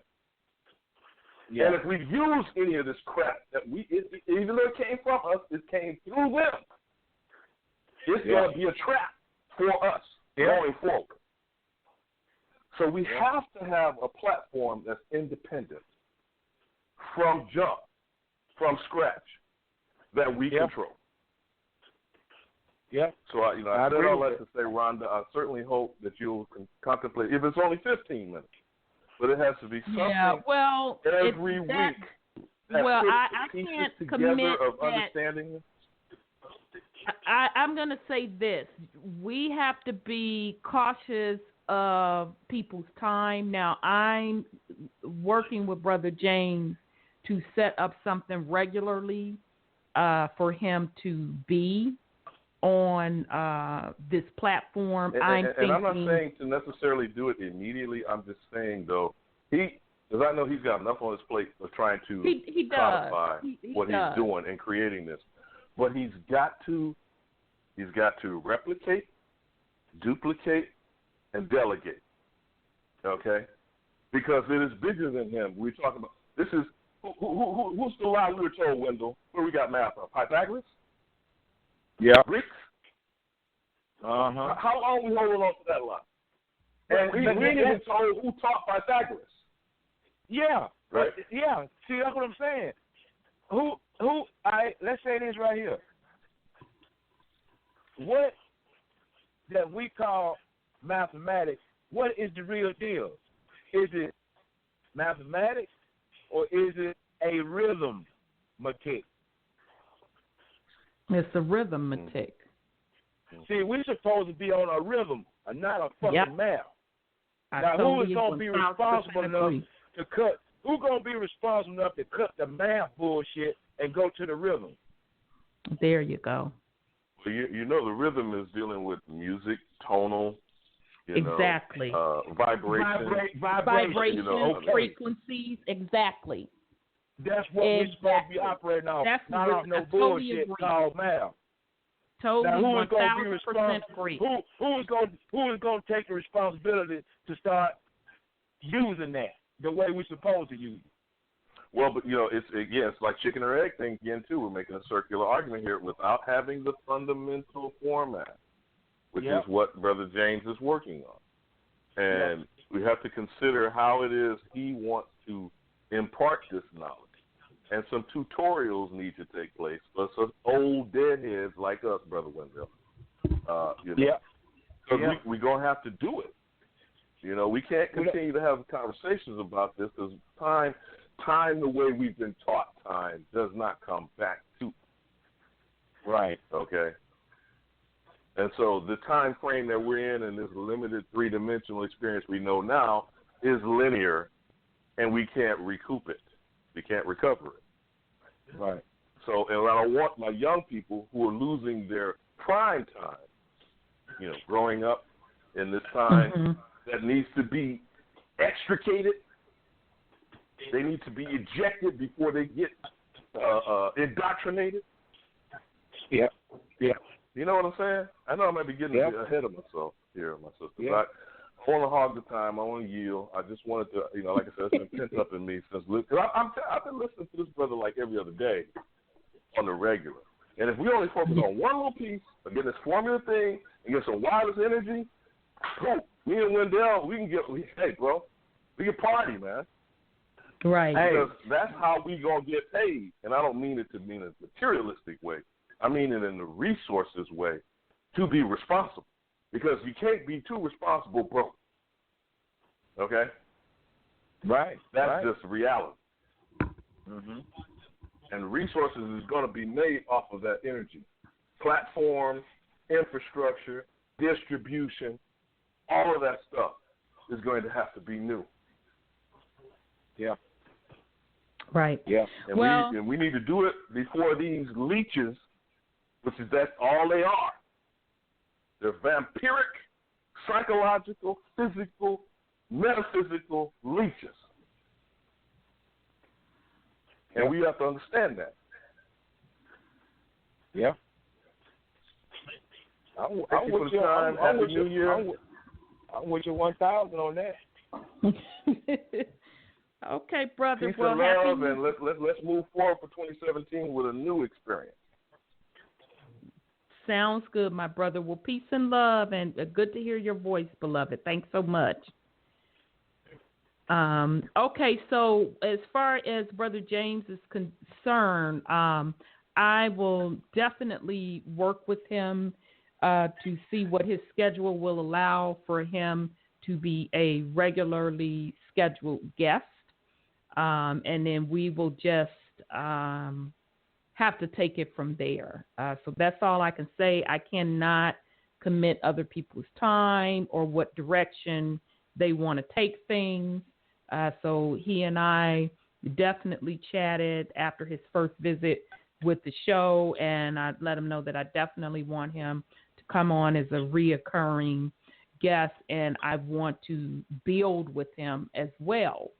So with that said, he is on Facebook, and he drops posts, brilliant posts with a lot of high science, mathematics, tying it to the spiritual aspect every day, multiple times a day. So I encourage people to connect up with him on Facebook and reach out to him via email to build with him as well. So again, this particular show, my network vision is to put truth out there. But each one of us also, like Brother Wendell said, we have a responsibility. So don't just depend on Truth Uncompromised or myself to get things done. Each one of us can also take a step. What's going to be your special talent or your special passion that you want to bring forward as well? So I did want to put that out there. Okay, shoot, I didn't forget where the heck we were. We were on the term Moors. So that was their bull-esque definition. So now here's a definition of how we know the term Moors to be defined. And this is coming out of the Atlanta Black Star. And this is an older article on October 7, 2013. When black men ruled the world, 8 things the Moors brought to Europe. Excuse me. When the topic of the Moorish influence in Europe is being discussed, one of the first questions that arise is, what race were they? As early as the Middle Ages, there go that Middle Ages again, Brother Wendell, Moors were commonly viewed as being mostly black or very swarthy, and hence the word is often used for Negro according to the Oxford English Dictionary. But yet we just saw Wikipedia specifically went out of their way, whoever wrote that bullshit up, said it had nothing to do with their own classification as race. And they even went as far as 1911 to say it had nothing to do with that. So anyway, author and historian Chancellor Williams said the original Moors, like the original Egyptians, were black Africans. The 16th century English playwright William Shakespeare used the word Moor as a synonym for African. His contemporary Christopher Marlowe also used African and Moor interchangeably. Arab writers further buttressed the black identity of Moors. The powerful Moorish emperor Yusuf bin Tafin is described by an Arab chronicle as a brown man with woolly hair. Black soldiers, specifically identified as Moors, were actively recruited by Rome and served in Britain, France, Switzerland, Austria, Hungary, Poland, and Romania. Saint Maurice, patron saint of the medieval Europe, was only one of the many black soldiers and officers under the employ of the Roman Empire. Although generations of Spanish rulers have tried to expunge this era from the historical record, recent archaeological and scholarship now shed fresh light on the Moors who flourished in Al-Andalus for more than 700 years, from 711 AD until 1492. So remember that year, 1492. That's very, very important because they're going to tell you some other bullshit associated with it. But that's key word when you hear 1492, when the Moors started to get conquered. Okay. Anyway, the Moorish. I'm sorry. Go ahead, Brother Wendell. That's when a sellout brought Christopher Columbus over here. Brought his stank ass over here because he had to show him how to get here. He had a Moor on his vessel, pointing him in the direction of the Americas. Absolutely. As a matter of fact, all three of those vessels were named after a Moor. Totally agree. So when you see these dates, family, that their behinds are throwing out, once you get deep in your research, it's going to start clicking with you the true story behind those dates. Okay, so the Moorish advances in mathematics, astronomy, art, and agriculture helped propel Europe out of the Dark Ages and into the Renaissance. Okay, so again, that was the article out of Atlanta Black Star called "When Black Men Rule the World: 8 Things the Moors Brought to Europe." I'm not going to go into all of them. You can certainly view the article, and I'll put it out on the Facebook page. Now, I know we got 15 minutes in. We're definitely going to continue this next week, but I want to start out with a very, very powerful clip from a gentleman named Frank Joseph. And his video, it actually kind of gets into the Olmec, which we'll get into that. Let's see which video I want to play. Yeah, I'm going to definitely do, let me go to the Moors video. I apologize. We done went through so much, y'all. So let me see, where's my Moors video? Or do I want to jump into the Olmec stuff? I may not have it here. I may have to jump into the Olmec one. Okay, so yeah, we're going to jump into the Frank James one, and it's called The Olmec of Americas. I think he did a very good job. Oh, I better hurry the hell up because it's 15 minutes long. So here we go, family. And in case we get cut off playing out this video, we'll definitely pick this back up next week. So I'm going to shut up and play the video before we get cut off because it's very powerful information. This is part 1.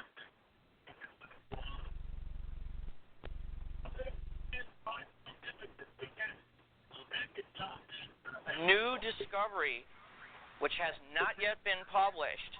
It relates directly to the black communities across America. After here, I'm going to Bimini. As you said, I'm also going to be speaking at the Ouachita Conference again in Louisiana about this. But before I tell you about that, people will say, well, big deal, so what? Why is history important at all?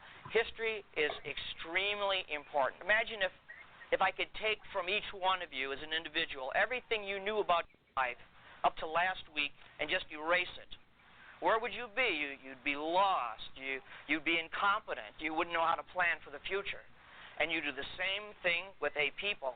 If you erase their history or you don't tell enough about their past, they also become incompetent and they can't fulfill the future. And that's why a lot of people in the black community have felt, well, how come all of the dreams of the civil rights movement aren't yet fulfilled? And one reason is because this history is still suppressed. It still isn't taught. But there's been a recent discovery which is going to blow the lid off of all that. And that's what I'm going to talk about. Now, basically, what science has now found, although this is suppressed for the most part, there have been some great researchers. You have some wonderful books there, like by Ivan van Sertima, who's talking about these things. This is not taught in your public schools, although it will be. The history that the children are learning today is not going to be history that's going to be taught in the next 25 years. It's going to be radically different. We now know for a fact that long before Columbus, there were 4 major migrations of blacks to the Americas, different parts of the Americas, for totally different reasons, totally separated from each other by many centuries. But nonetheless, there were these black, you can call them migrations, but they were not in charge. I'll describe, and you can make up your own mind what they were. The most recent of these took place about 400 years before Columbus was even born, and it's all outlined in a marvelous book over there. It's called The Golden Trade of the Moors. And it is now known that the West African Kingdom of Mali had huge fleets of merchant vessels, and that these kings these black kings of West Africa began sailing across the Atlantic to Mexico as early as 900 AD. Now, why did they do that? They did that for trade, not for conquest or invasion. They did this for trade. Mali was very wealthy in gold. They had lots of minerals. Some of the black kingdoms, they were called the Yoruba or the Benin. They were great workers in bronze. But the trouble with West Africa, and it's still a trouble today, not enough food, famine. Somehow, the black kings of Mali had preserved this tradition of long before, where there was this kingdom across the sea, a totally different one. It was very hard to reach. You needed to have excellent ships and good sailors, and nobody in Europe was doing it at this time. But if you cross that sea, this other kingdom across the Atlantic was very rich in a certain kind of food, which the people over there called maize. We now call corn.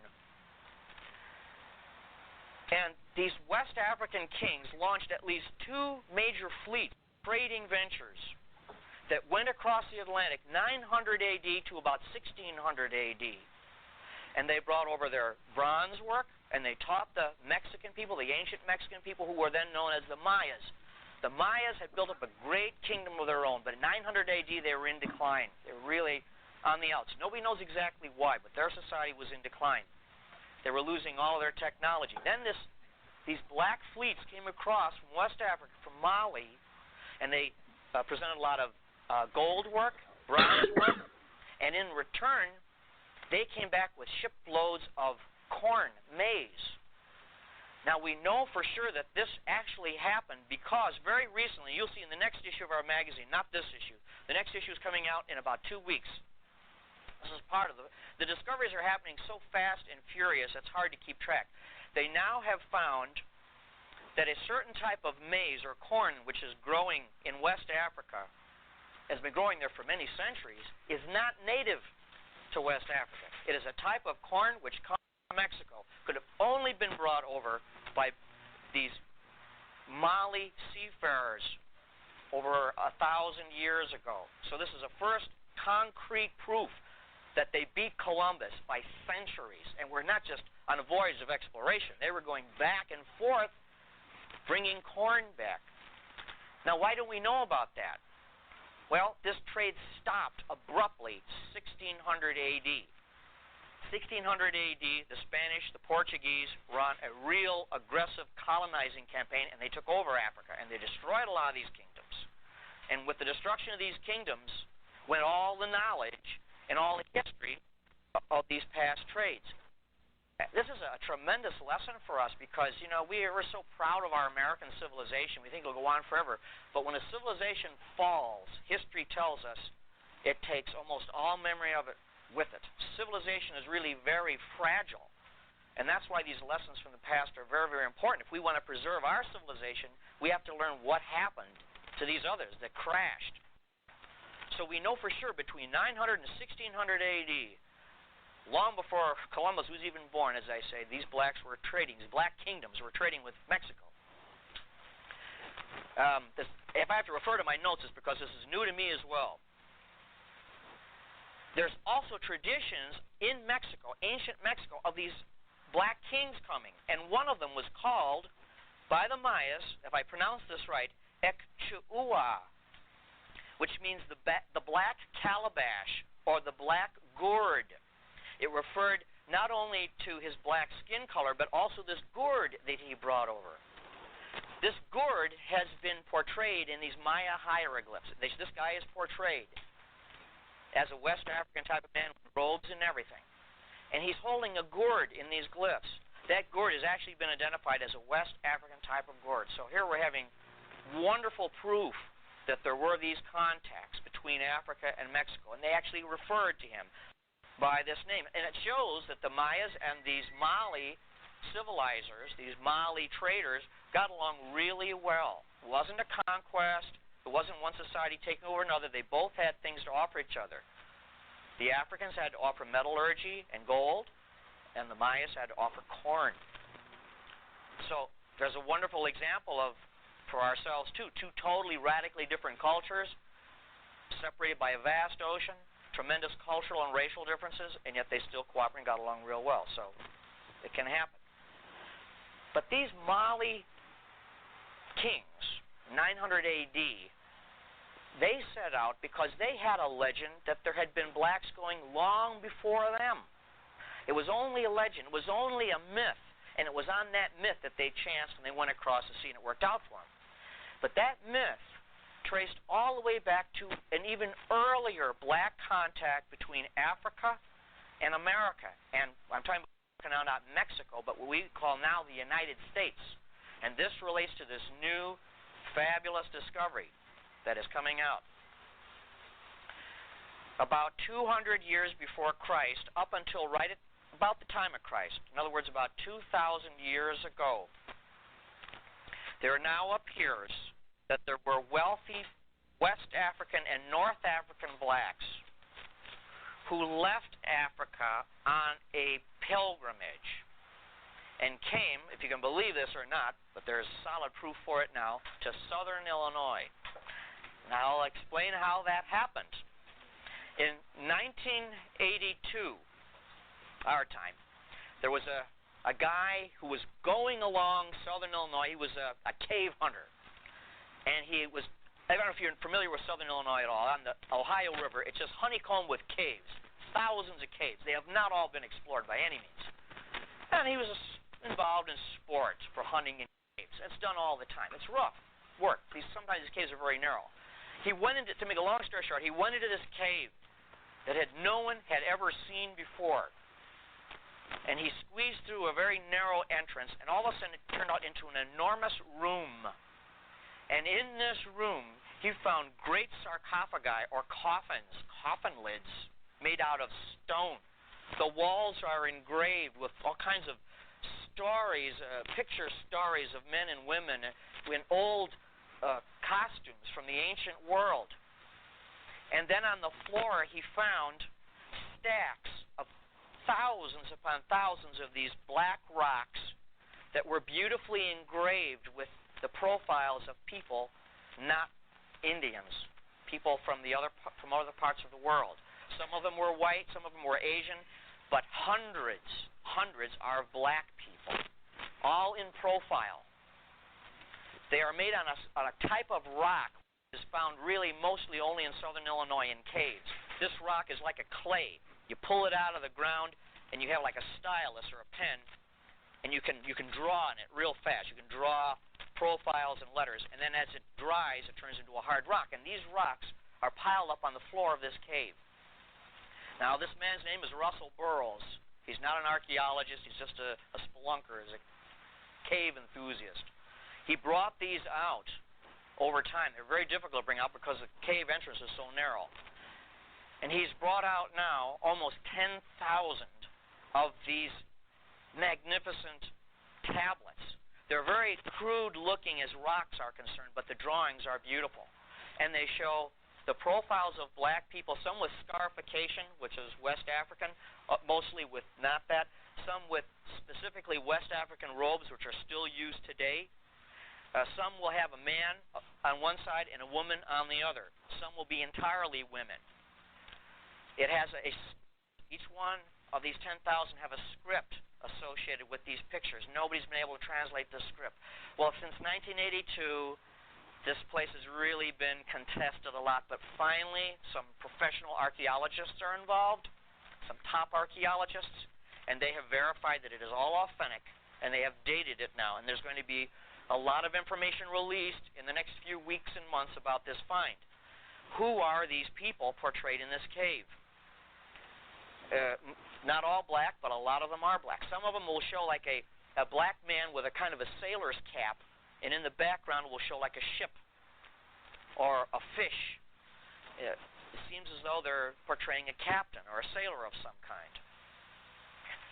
It's now understood, it's very involved, complex. You'll see the whole story in our magazine in the next few issues. It appears as though around the time of Christ, just before the coming of Christ, in Rome, there were a great many mystery cults. And these mystery cults, they were called mystery because they were secret, not because it was a mystery. It was secret.